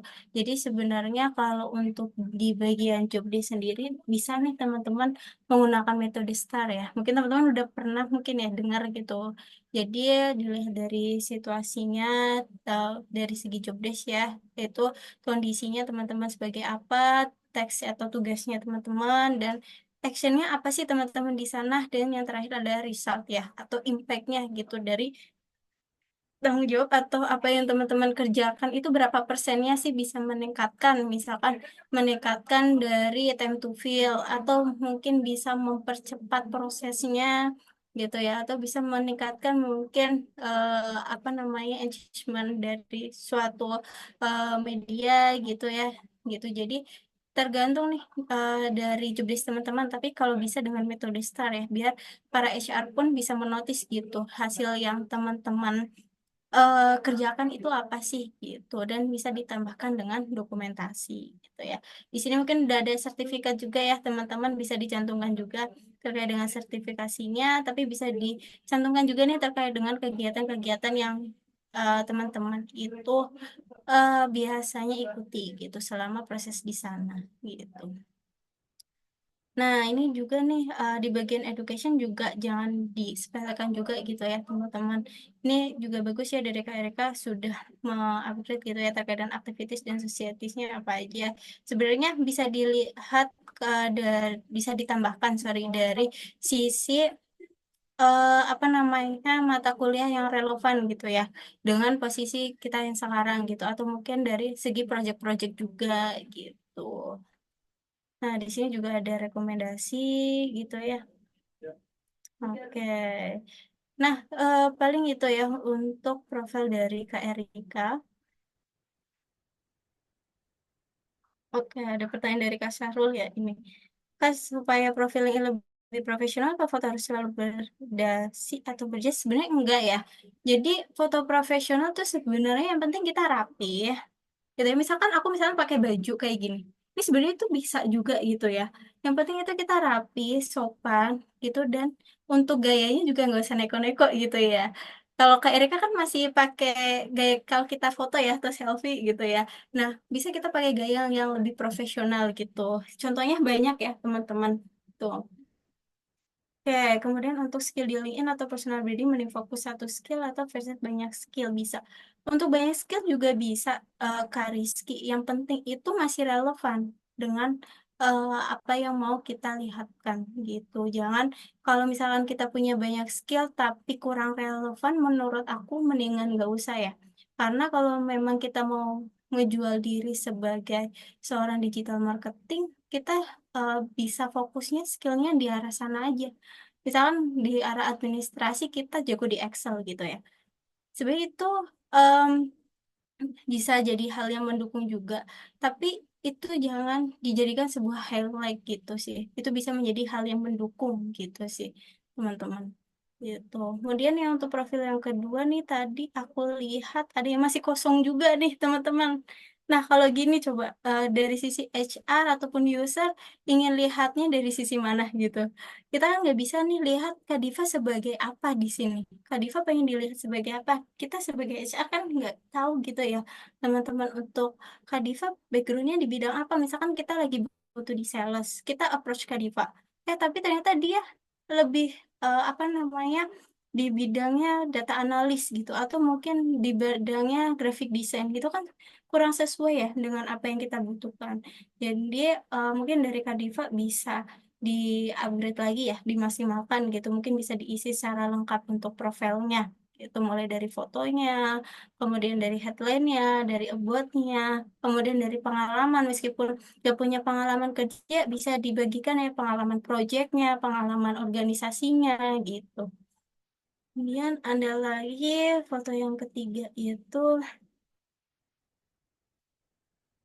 nah ini nih teman-teman, kalau kita lihat untuk Kak Melinda ini, nah lulusannya perawat ya teman-teman, tapi di sini dia ingin bekerja di bidang administrasi ataupun sekretaris. Nah, sebenarnya kalau misalkan passion teman-teman ada dua gitu ya, nggak hanya satu pekerjaan yang ingin teman-teman raih gitu ya, yang teman-teman impikan, sebenarnya nggak apa-apa teman-teman dikasih dua ini. Cuman menurut aku kalau aku sendiri ya merefleksikan ke diri aku, kalau ketika aku switch karir dari agribisnis ke HR, itu aku nggak melampirkan background pendidikan aku. Kenapa? Karena itu nggak sesuai nih dengan passion aku. Karena kan passion aku di bidang HR ya. Ketika aku memberikan nih di headline terkait dengan background aku di agribisnis itu kan kurang relevan ya teman-teman. Jadi mungkin bisa lebih direlevankan misalkan nih dengan sertifikasi yang teman-teman raih atau mungkin dengan apa namanya sertifikasi pelatihan juga gitu. Dan juga bisa dilihat bisa ditambahkan dari sisi kemampuan teman-teman gitu ya. Biasanya skillnya di bidang apa nih, di recruitment kah atau mungkin di payroll kah atau di learning and development kah gitu. Nah, ini di bagian about sebenarnya dari Kak Melinda itu ingin menampilkan terkait dengan experience-nya dia ya. Tapi untuk experience sendiri ini banyak ya teman-teman. Dia experience juga di KOL manajemen dan social media management, kemudian having experience di sekretari juga, kemudian di public relation dan juga content management. Ini kan banyak ya, beragam ya teman-teman ya. Sebenarnya kalau menurut aku mendingan difokuskan di satu hal aja gitu. Kenapa? Karena biasanya kita sebagai HR itu melihat biasanya kita melihat dari suatu teman-teman yang memang fokusnya itu maunya kemana gitu. Kadang orang yang fokus di satu hal itu dari track recordnya atau pengalaman atau fokus skillnya itu lebih matang gitu ya. Kalau misalkan kita mencoba untuk semuanya sebenarnya itu nggak salah ya teman-teman ya. Tapi kita sebagai HR kadang itu mikirnya dari segi fokusnya teman-teman itu lebih matangnya kemana gitu. Eh, ada pertanyaan juga ya, kalau berpengalaman magang itu apakah disebut sebagai ya pengalaman magang itu bisa sebagai pengalaman kerja juga ya? Karena biasanya nih aku nge-hire untuk fresh graduate pun aku lihat dari segi internshipnya juga. Biasanya untuk pengalaman internship itu juga sangat berguna ya teman-teman gitu. Nah saran aku kalau di bagian obat ini mungkin bisa difokuskan di satu hal gitu ya, yang sesuai dengan headline gitu. Nah, ini kan eh, Kamelinda itu ini bisa menjadi general administration ya. Tapi di sini ada KOL, ada konten gitu, ada social media management. Nah, ini mungkin bisa disesuaikan kembali dengan headline-nya gitu. Oke, kalau untuk activity di sini dari Kamelina sudah sangat aktif gitu ya terkait dengan aktivitinya gitu membagikan eh, apa aja nih gitu yang Kak Melinda ikuti gitu ya ini ya waktu di hari Senin gitu. Kemudian kalau di bagian experience, nah ini kan Kak Melinda punya pengalaman ya di bidang internship gitu. Nah ini bisa dijabarkan nih selama sebagai teacher assistant apa aja sih tugas Kak Melinda gitu. Mungkin bisa mengikuti dari metode STAR tadi gitu ya. Tuh, oke. Ini juga license-nya. Eh, mungkin itu ya teman-teman dari aku. Mungkin kita lanjut di Q&A aja gitu ya teman-teman. Untuk revealing in mungkin sudah cukup. Mungkin silakan Kak Lala untuk sesi tanya jawabnya bisa dipandu. Oke, Kak. Jadi dari tadi udah ada pertanyaan nih, Kak. Hmm, Oke. Mungkin kita mulai dari yang mana nih Kak Lala? Karena banyak banget nih ya yang ada Iya, di chat.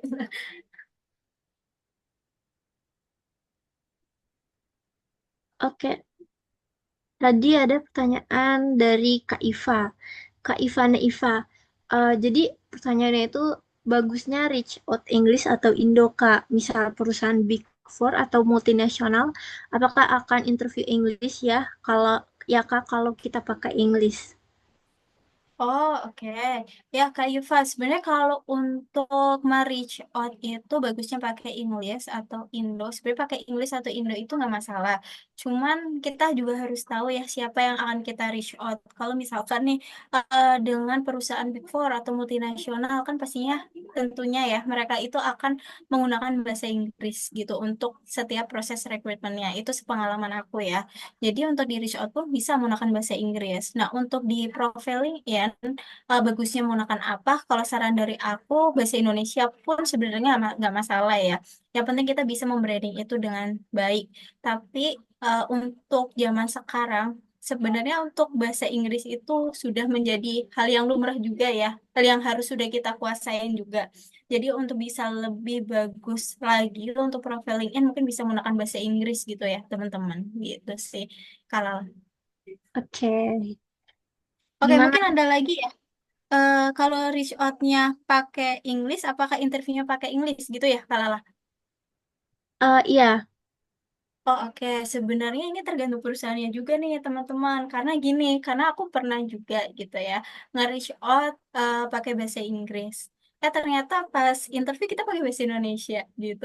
Dan bahkan aku itu eh, apa namanya balas pesan gitu. Jadi dari HR-nya pakai bahasa Inggris, aku balas pakai bahasa Inggris gitu. Kukira interviewnya akan pakai bahasa Inggris, ternyata pakai bahasa Indonesia. Jadi itu tergantung masing-masing ini ya perusahaan ataupun usernya di sana gitu.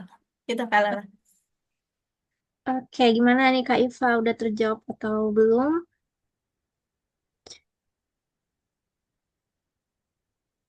Oke Kak, tadi maaf ada pertanyaan terlewat dari Kadin Kazikra. Wawancara bahasa Oh, Inggris. gimana? Oh, bentar. Ada pertanyaan dari Kak Syarul Irfandi. Kak, bagaimana cara menanyakan detail tentang posisi yang saya lamar? Pertanyaan apa saja yang sebaiknya diajukan dengan bahasa baik dan profesional agar terlihat memahami pekerjaan tersebut dan meningkatkan peluang untuk diterima? Oke, baik. Jadi Kak Syarul, terima kasih ya untuk pertanyaannya. Jadi gimana sih cara kita menanyakan detail terkait dengan posisi yang kita lamar? Sebenarnya kita bisa menanyakan nih terkait dengan job desk atau mungkin tugas dari posisi tersebut gitu ya.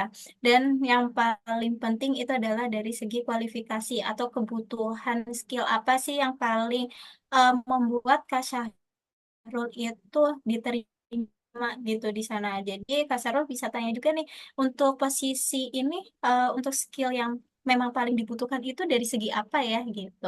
Mungkin bisa ditanyakan juga ya dari sisi kualifikasinya gitu. Kemudian pertanyaan apa saja yang udah itu kemudian oh, meningkatkan peluang untuk diterima. Oke. Yang pertama ya, Kak Sahrul, kalau misalkan kita reach out HR terkait dengan posisi yang ingin kita lamar, tentunya jangan lupa untuk perkenalan terlebih dahulu.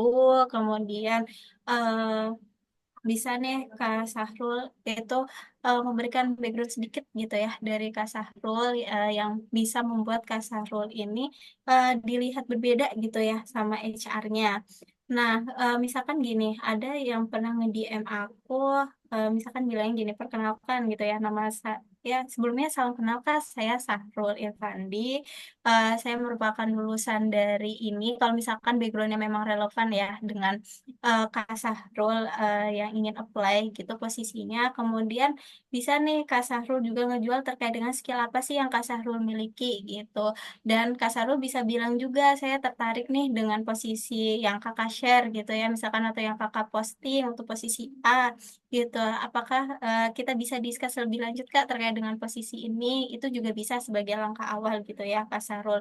Baru deh nanti Kak Sahrul bisa tanya lagi terkait dengan posisi ini sebenarnya terkait dengan job desk yang lebih dalam itu gimana sih? Kemudian ekspektasi untuk posisi ini seperti apa gitu dan juga kualifikasinya.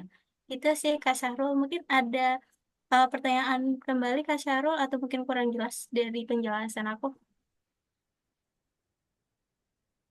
Hmm, sepertinya sudah Aman ya. jelas, Kak. Oke, makasih nih, Kak. Selanjutnya, hmm, dari Kak Iva lagi nih, Kak. Kak, saya ada kakak tingkat yang bekerja di perusahaan dan divisi yang ingin saya lamar, tapi sudah jarang komunikasi atau kontakan. Gimana cara menghubunginya dengan tepat dan benar nih, Kak? Gimana caranya? Oke, oke. Ya, Kak Iva, terima kasih ya untuk pertanyaan tambahannya. Nah, ini konteksnya Kak Iva masih punya kontaknya atau enggak nih? Kalau masih punya kontaknya itu bisa jadi poin plus ya, Kak Iva ya. Karena kita nggak perlu lagi nih cari misalkan dari sisi LinkedIn gitu ya, biar kelihatan lebih profesional atau mungkin dari Instagram gitu. Kalau misalkan Kak Iva masih punya kontaknya gitu ya, mungkin bisa di reach out dulu dengan menanyakan kabar gitu ya, Kak Iva ya.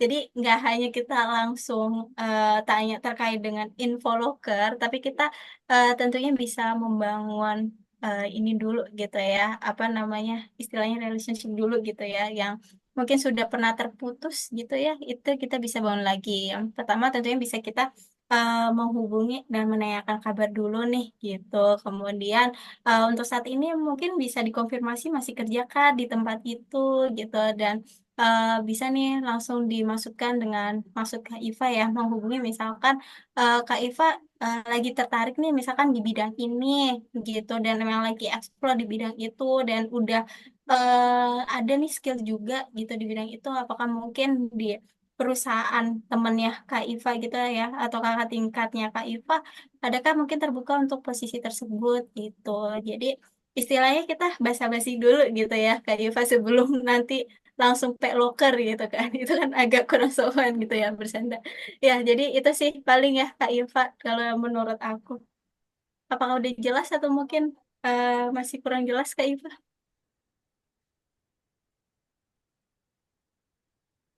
Gimana nih, Kak Iva?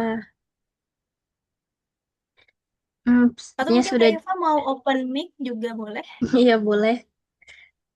oh sudah ya oh oke oke oke aman aman aman oke Kak Lala mungkin boleh dilanjut. Oke, ini ada pertanyaan dari Kak Rizky Bayu Aji. Kalau akun anonim atau hanya post meme di medsos atau di per konten YouTube yang nggak pakai nama asli, apakah masih ke track HR? Karena kadang post atau komen yang baik atau provokasi mungkin ya. Oh, oke oke. Sebenarnya kalau misalkan dari HR kan memang kadang nge-track juga ya dari sisi jejak digital teman-teman. Tapi biasanya kalau HR sendiri yang eh, kita kan sebagai HR banyak juga ya pekerjaannya gitu teman-teman. Jadi kalau kita nge-track atau ngelihat jejak digital itu pasti juga nggak sedalam itu biasanya.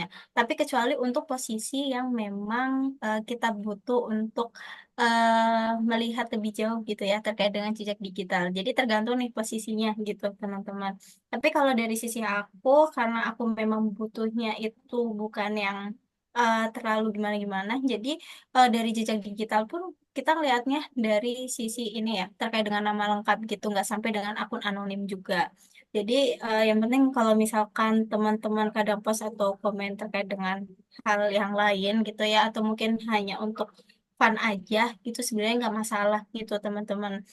Yang penting teman-teman nggak menjatuhkan pihak lain aja atau merugikan pihak lain gitu dan sebisa mungkin untuk akun anonim itu juga biasanya kan ada ya kayak akun anonim tapi ternyata dia itu follow juga nih dengan akunnya kakak gitu yang asli itu juga bisa ke-track juga gitu teman-teman jadi kalau bisa kalau misalkan hanya untuk fun aja dipastikan ya akun anonim itu memang benar-benar tidak terlihat gitu itu sih saran aku ya sebagai SR gitu. Karena kan kita menggunakan medsos pun nggak hanya untuk karir atau profesional, tapi kan kita juga ingin hal yang fun juga gitu.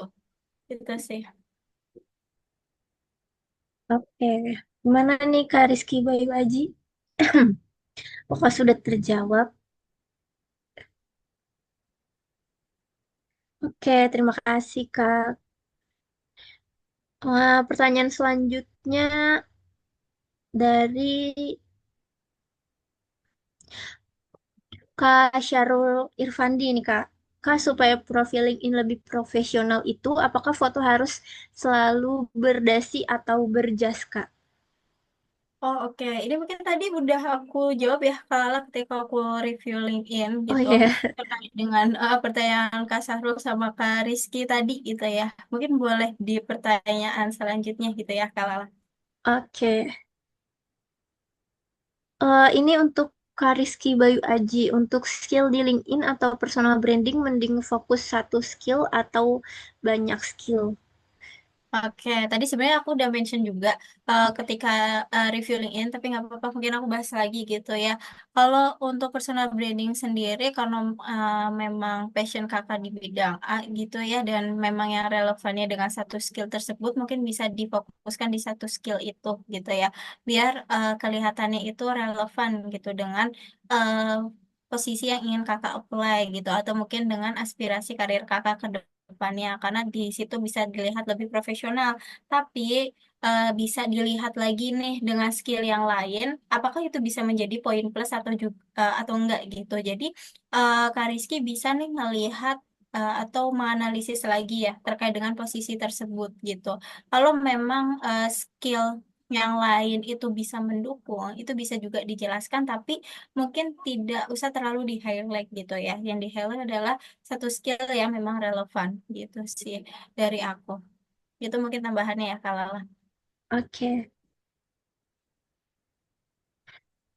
Ini ada pertanyaan dari Kak Esther. Eh, Kak, ajari cara nyusun about me dong. oke, nyusun about me.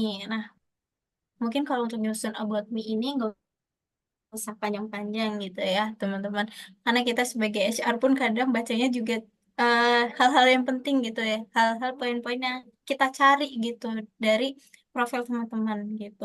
Misalkan nih, aku lagi cari orang yang bisa expert di Excel tapi yang bisa VLOOKUP sama HLOOKUP. Di sini aku akan cari nih, misalkan di About Me, ada nggak nih yang dia ada pengalaman project untuk di VLOOKUP, HLOOKUP gitu. Jadi yang nyari nyusun about me yang pertama itu bisa di kan misalkan ada 3 paragraf gitu ya teman-teman. Paragraf pertama teman-teman bisa highlight nih terkait dengan passion teman-teman gitu ya. Mungkin bisa perkenalan dari sisi teman-teman dan bisa dilihat gitu ya passion teman-teman itu apa sih gitu. Dan bisa dijelaskan juga nih terkait dengan apa yang mendukung teman-teman tertarik di bidang itu. Kemudian yang kedua, paragraf kedua adalah dengan skill yang teman-teman tawarkan. Atau mungkin bisa diceritakan dari project yang pernah teman-teman bawa. Tapi ini secara singkat aja gitu ya teman-teman, biar nggak terlalu panjang. Nah, kemudian bisa dijelaskan juga terkait dengan impact atau project, impact dari project yang kakak pernah kerjakan gitu. Nah, kemudian yang di paragraf ketiga itu bisa nih dilihat dan bisa ditambahkan dengan gimana nanti HR itu reach out teman-teman gitu. Karena kan biasanya eh, teman-teman HR kalau lihat di LinkedIn juga sangat terbantu gitu ya. Kalau memang sudah ada nomor WhatsApp-nya dari teman-teman, jadi kita tinggal menghubungi. Karena kadang kalau misalkan kita connect dulu atau kirim note kan dari teman-teman juga biasanya nggak terlalu standby gitu ya di LinkedIn. Tapi kalau bisa jangan WA pribadi ya teman-teman. Teman-teman punya WA bisnis gitu yang memang khusus untuk nantinya bisa di reach out gitu oleh apa namanya HR. Karena untuk di dunia kerja pun sebenarnya lebih worth kalau kita punya WA bisnis gitu sih, biar bisa memisahkan gitu ya antara pekerjaan dan juga hal pribadi gitu. Atau mungkin kalau misalkan memang dari teman-teman itu nggak mau dengan nomor WA, mungkin bisa di email juga gitu ya, biar kita pun nanti bisa nih mereach out lewat email juga gitu sih. Tuh dari aku, mungkin dari Kak Esther ada yang mau ditanyakan?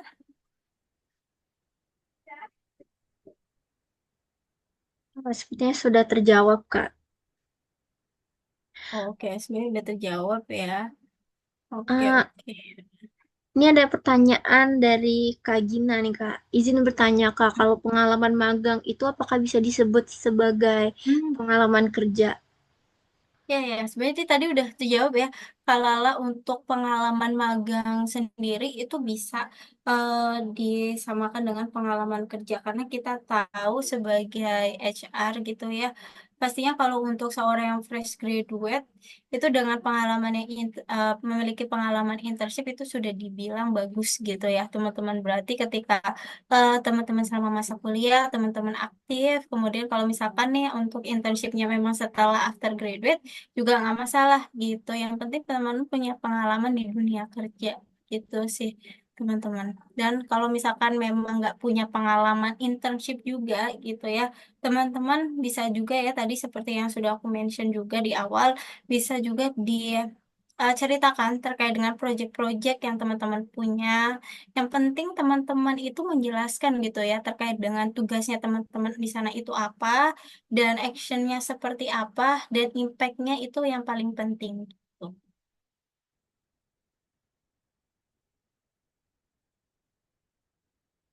Oke, sama-sama Kak Gina.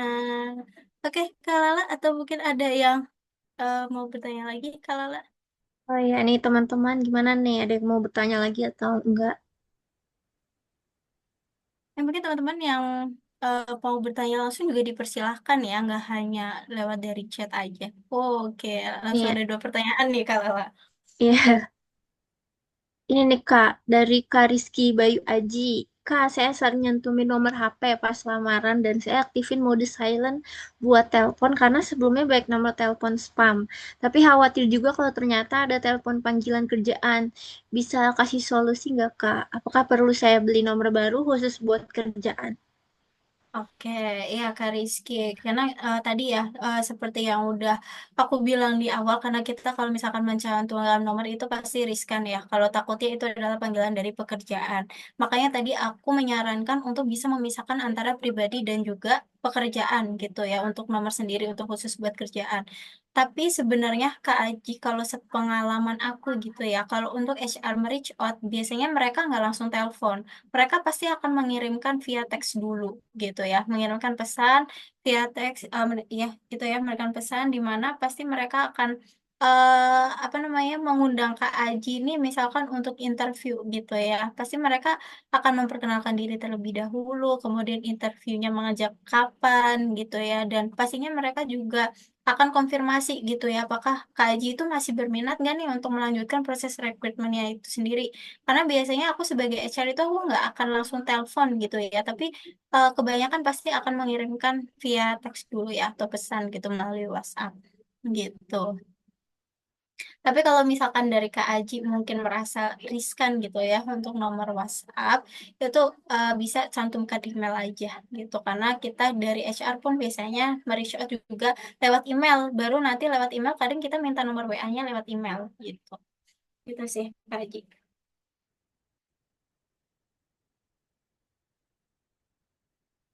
Oke, sama-sama. Eh, ini ada pertanyaan selanjutnya dari Kadin Kazikra nih Kak. Apa pandangan soal gap pengalaman dan unemployment si kandidat karena kerja nggak sesuai passion dan mau pengalaman A tapi belum pengalaman B, C karena mau incar posisi A karena kepanggil-panggil daripada nganggur cari kerja yang nggak posisi nggak relevan. Oke, oke, oke. Sebentar. Oke, mungkin aku izin baca ulang ya, kalau apa Oh ya, pandangan soal gap pengalaman dan dan unemployment si kandidat karena kerja nggak sesuai passion dan mau pengalaman A, tapi pengalaman B, C, karena mau incar posisi A. Belum kepanggil-panggil daripada nganggur cari kerja yang nggak cari kerja yang nggak posisi nggak relevan. Oke, maksudnya mungkin ini karena kerjaan nggak sesuai passion. Oke, oke. Mungkin Kak Dinka boleh di on mic aja nih Kak Dinka. iya iya Karena takutnya aku salah tangkep nih dari iya. kalimat pertanyaan kakak. Halo, Kak Dinka? Gimana nih Kadin Kazikra? Apakah bisa on mic?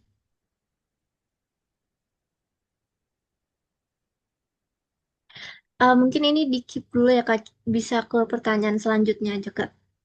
Oh, oke, oke. Mungkin Kak Dinka aku mau konfirmasi. Ini maksudnya kakak punya pengalaman yang nggak relevan dengan posisi yang kakak ingin apply. Apakah seperti itu Kak Dinka?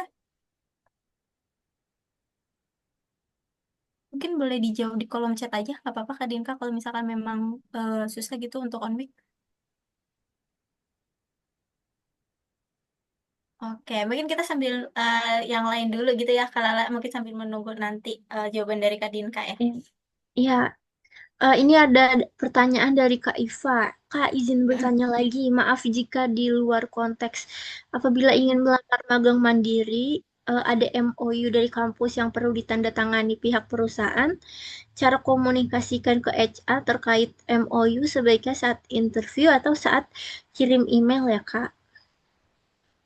Oke, oke, oke.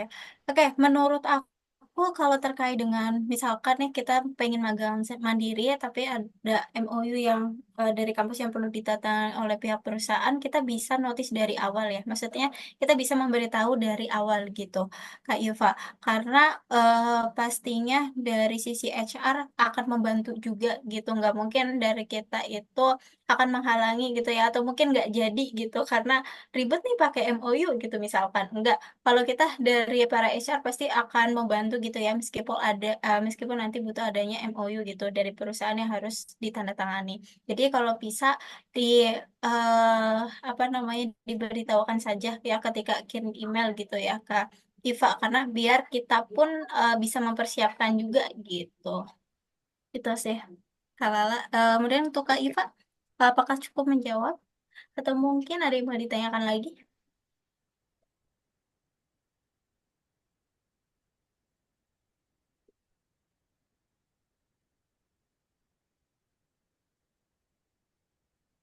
Mungkin ini Kak, Kadin Kak Zikra ini masih ini ya pertanyaannya. Oke, gimana Kak Lala? Eh, Ntar dulu Kak. Oke, Kak, boleh Kak tolong ini ya Saran. kalian ya, untuk Kak Iva ya. Kak, boleh Kak tolong saran kalimat untuk konfirmasi MOU ke email HR-nya ya Kak. Oke, sebenarnya terkait dengan kalimat untuk konfirmasi MOU ke HR itu yang pertama pastinya kita harus perkenalan dulu gitu ya. Kemudian kita harus sampaikan terkait dengan tujuan gitu untuk approach magang mandiri. Nah, kemudian setelah itu bisa dari Kak Yova mencantumkan gitu kalimat misalkan eh, terkait adanya persyaratan MOU gitu dari kampus yang memang perlu ditandatangani oleh pihak perusahaan gitu. Jadi sebenarnya kalimatnya nggak perlu yang gimana-gimana gitu, Kak Yufa. Karena kita sebagai HR itu nggak perlu yang baku KBBI, itu enggak juga gitu ya. Yang penting kalimatnya itu sopan gitu ya Kak Iva. Mungkin kalau misalkan Kak Iva mau lebih lanjut konteks kalimatnya seperti apa, boleh nanti menghubungi aku ya Kak Iva ya, mungkin di LinkedIn gitu. Pasti nanti aku jawab gitu. Karena kalau misalkan aku di sini, eh, aku bisa kasih saran kalimatnya, cuman biar lebih jelasnya gitu ya, aku bisa lewat LinkedIn ya. Oh oke, bagi LinkedIn-nya, oke sebentar. Oke, oke, oke. Sebentar ya teman-teman. Nanti aku sambil apa namanya buat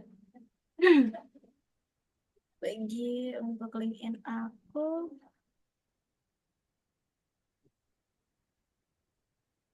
Oke, mungkin sambil pertanyaan yang lain juga Kak. Ini Tuh. Kak dari Kadin Kak Zikra Kak. Oh oke, Eh, oke, gimana? Oh baru yang reconnect. Boleh, boleh, Iya boleh. Kak. Silakan, Kak. Gimana nih Kak untuk pertanyaannya? Apakah bisa diulang?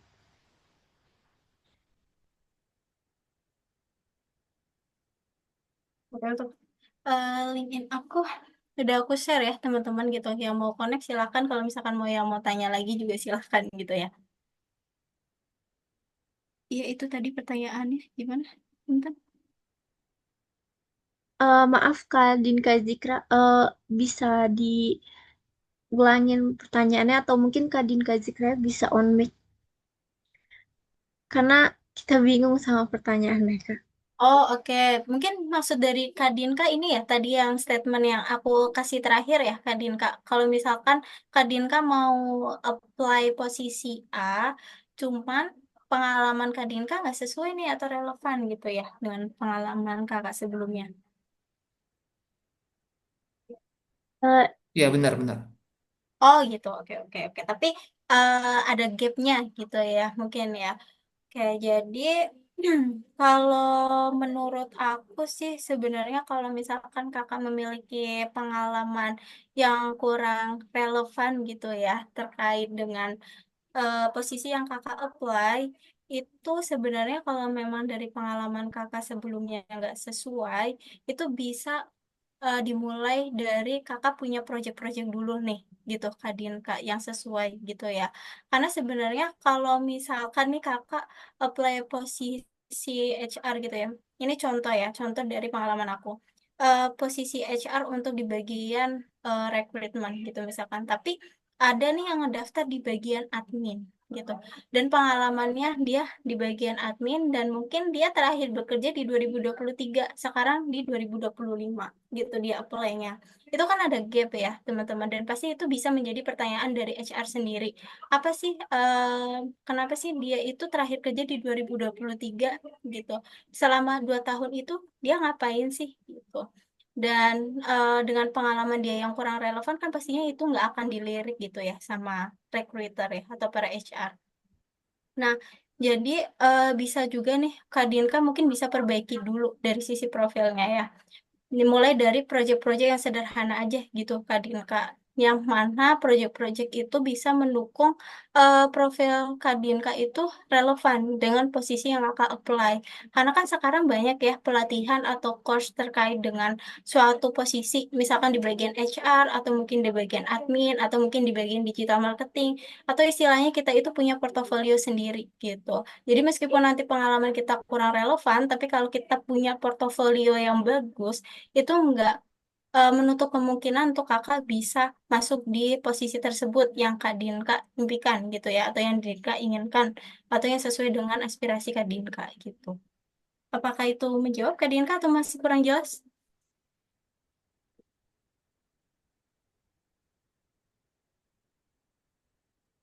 Gimana nih Kak Dinka? Apakah sudah terjawab? Oke, kurang paham ya. Kurang Jadi, paham. oke, Kak Dinka kurang pahamnya di mana nih? Kira-kira? Dari, oh, oke, lagi butuh kerja segera. Hmm, kalau misalkan Kak Dinka itu fokusnya lagi butuh kerjaan segera, dan untuk posisinya nih harus sesuai dengan yang Kak Dinka mau, atau mungkin posisinya sesuai dengan pengalaman sebelumnya? Kalau butuh project portofolio udah ada Kak. Oke, untuk project dan juga portofolio udah ada. Nah, mungkin Kak Dinka boleh nih kirim CV-nya ke aku gitu ya, biar mungkin bisa aku lihat dulu nih cara penataannya gimana gitu. Karena takutnya kurang bisa meng-highlight nih apa yang Kak Dinka sudah kerjakan, atau mungkin kurang meng-highlight terkait dengan project atau skill yang sudah Kak Dinka miliki saat ini gitu, meskipun berbeda dengan pengalaman Kak Dinka sebelumnya gitu. Karena dari penataan CV pun itu harus apa namanya sangat diperhatikan gitu ya. Gitu sih Kak Dinka, mungkin boleh share juga ya nanti di linkin aku di DM. Kalau misalkan memang mau kita discuss bareng gitu ya di sana. Ya, oke. Oke, ini eh, Kak Dinka ya kayaknya open mic ya, connecting to audio ya. Kayaknya memang sinyalnya kurang iya, stabil ya. iya mungkin Kak. Eh, ini ada pertanyaan dari Kak Rizky Bayu Aji Kak. Kak, apakah bisa buat sesi one on one sama Kak Puspita terkait personal branding, LinkedIn, CV, dan interview? Mungkin bisa langsung reach out LinkedIn Kak Ade aja kali ya Kak. Siap, siap, siap. Boleh, boleh, boleh, boleh banget ya, kalau misalkan memang dari teman-teman mau saran terkait dengan interview ataupun CV-nya gitu ya, mau aku review juga boleh gitu ya, silakan bisa DM. Cuma kalau misalkan aku selalu respon juga aku mohon maaf ya teman-teman gitu, tapi sebisa mungkin aku balas juga gitu. Terus ya, boleh boleh kaji ya. Tadi kaji ya, ya. Iya. Boleh kaji kalau misalkan mau sharing gitu ya kita. Hmm, Ya, tapi kalau dari oke. Kak Dinka gimana nih? Aku masih ini ya, Iya. masih terasa ini dari Kak Dinka kira-kira udah paham belum nih? Maaf sinyal tadi suara hilang-hilang ya. Kenapa chat hilang juga? Oh, boleh DM. Oh, boleh boleh. Nanti DM aja ya, Kak Dinka ya tadi terkait dengan CV-nya dan lainnya. Dan mungkin Oke. kalau misalkan teman-teman apa namanya nanti merasakan gitu ya. Teman-teman itu udah punya project, udah punya portofolio, tapi emang pengalaman kerjanya yang belum ada gitu ya. Tapi teman-teman butuh banget nih pekerjaannya sekarang gitu ya. Sebenarnya ini tergantung dari perusahaan yang teman-teman apply gitu. Kalau misalkan perusahaannya memang dari kategori A gitu ya, dan kualifikasinya memang di sana ketat, mungkin teman-teman itu bisa menjadi opsi terakhir gitu ya, dari ribuan pelamar yang ada gitu. Karena pelamar yang lain udah punya pengalaman kerja yang relevan, kemudian juga punya skill mungkin yang lebih baik gitu ya, karena kan mereka sudah berkecimpung di bidang itu lebih lama daripada teman-teman yang baru punya project atau portofolio dan nggak punya pengalaman. Nah, maka itu ya tadi teman-teman terkait dengan personal branding dan juga networking. Nah, kalau misalkan teman-teman ngerasa susah di situ, bangunlah kita networking gitu ya dengan teman-teman HR-nya, kemudian kita saling discuss gitu ya tentang kualifikasi itu. Kemudian selain itu kita bisa juga nih turunin ekspektasi teman-teman ya. Gitu. Jadi mungkin kita bisa mulai nih dari perusahaan yang lingkupnya kecil. Jadi kalau misalkan teman-teman itu memprioritaskan terkait dengan salary-nya gitu ya. Kalau misalkan perusahaan kecil pun sebenarnya sekarang itu apa namanya, banyak loh teman-teman yang salary-nya itu biasanya sesuai gitu ya dengan perusahaan yang mungkin skalanya lebih besar. Itu kadang ada juga gitu teman-teman, karena aku juga berasal dari perusahaan yang awalnya skopnya kecil gitu, tapi dari segi salary mereka nggak kalah juga gitu. Tapi mereka masih mau nih menerima aku yang memang hanya lulusan yang backgroundnya beda dan cuma ada pengalaman internship gitu.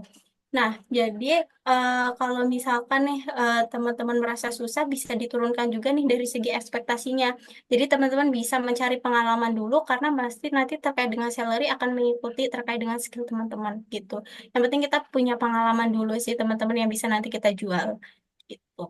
Itu sih kalau dari aku untuk tambahannya. Oke, maaf banget nih untuk Kak Ade dan teman-teman karena waktunya udah habis. Eh, Oke. Kira-kira gimana nih kalian pada capek nggak nih? Nggak berasa udah jam segini, tapi nggak apa-apa walaupun capek karena kita semua produktif dan udah menimba ilmu bersama. Eh, untuk event kita ini nggak berhenti di sini. Jadi ke depannya itu bakal terus ada event-event menarik lainnya dengan topik dan tema yang nggak kalah seru. Jadi pastikan nih untuk kalian follow akun Instagram Hari Senin di @hariseninofficial, lalu ada @Hari Senin Community dan live @Hari Senin supaya kalian semua nih nggak ketinggalan informasi tentang event-event berikutnya atau update lainnya.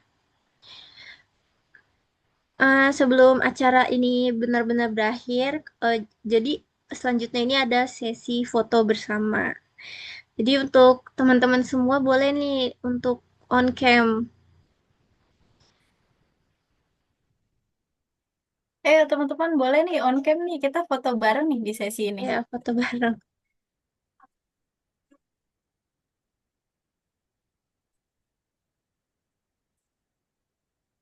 Oke, nih untuk kakak operatornya udah siap belum nih? Oke, aku pandu nih. Oke, satu, dua, tiga. Oke, sekali lagi teman-teman. Satu, dua, tiga.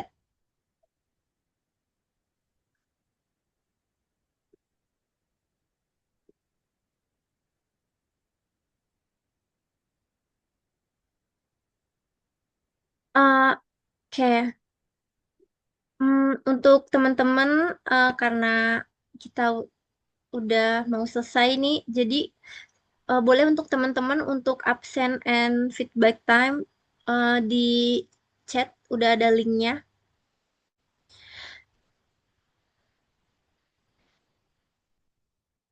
Eh, Terima kasih juga untuk Kak Ade yang udah mengisi acara hari ini. Semoga semuanya tetap sehat selalu.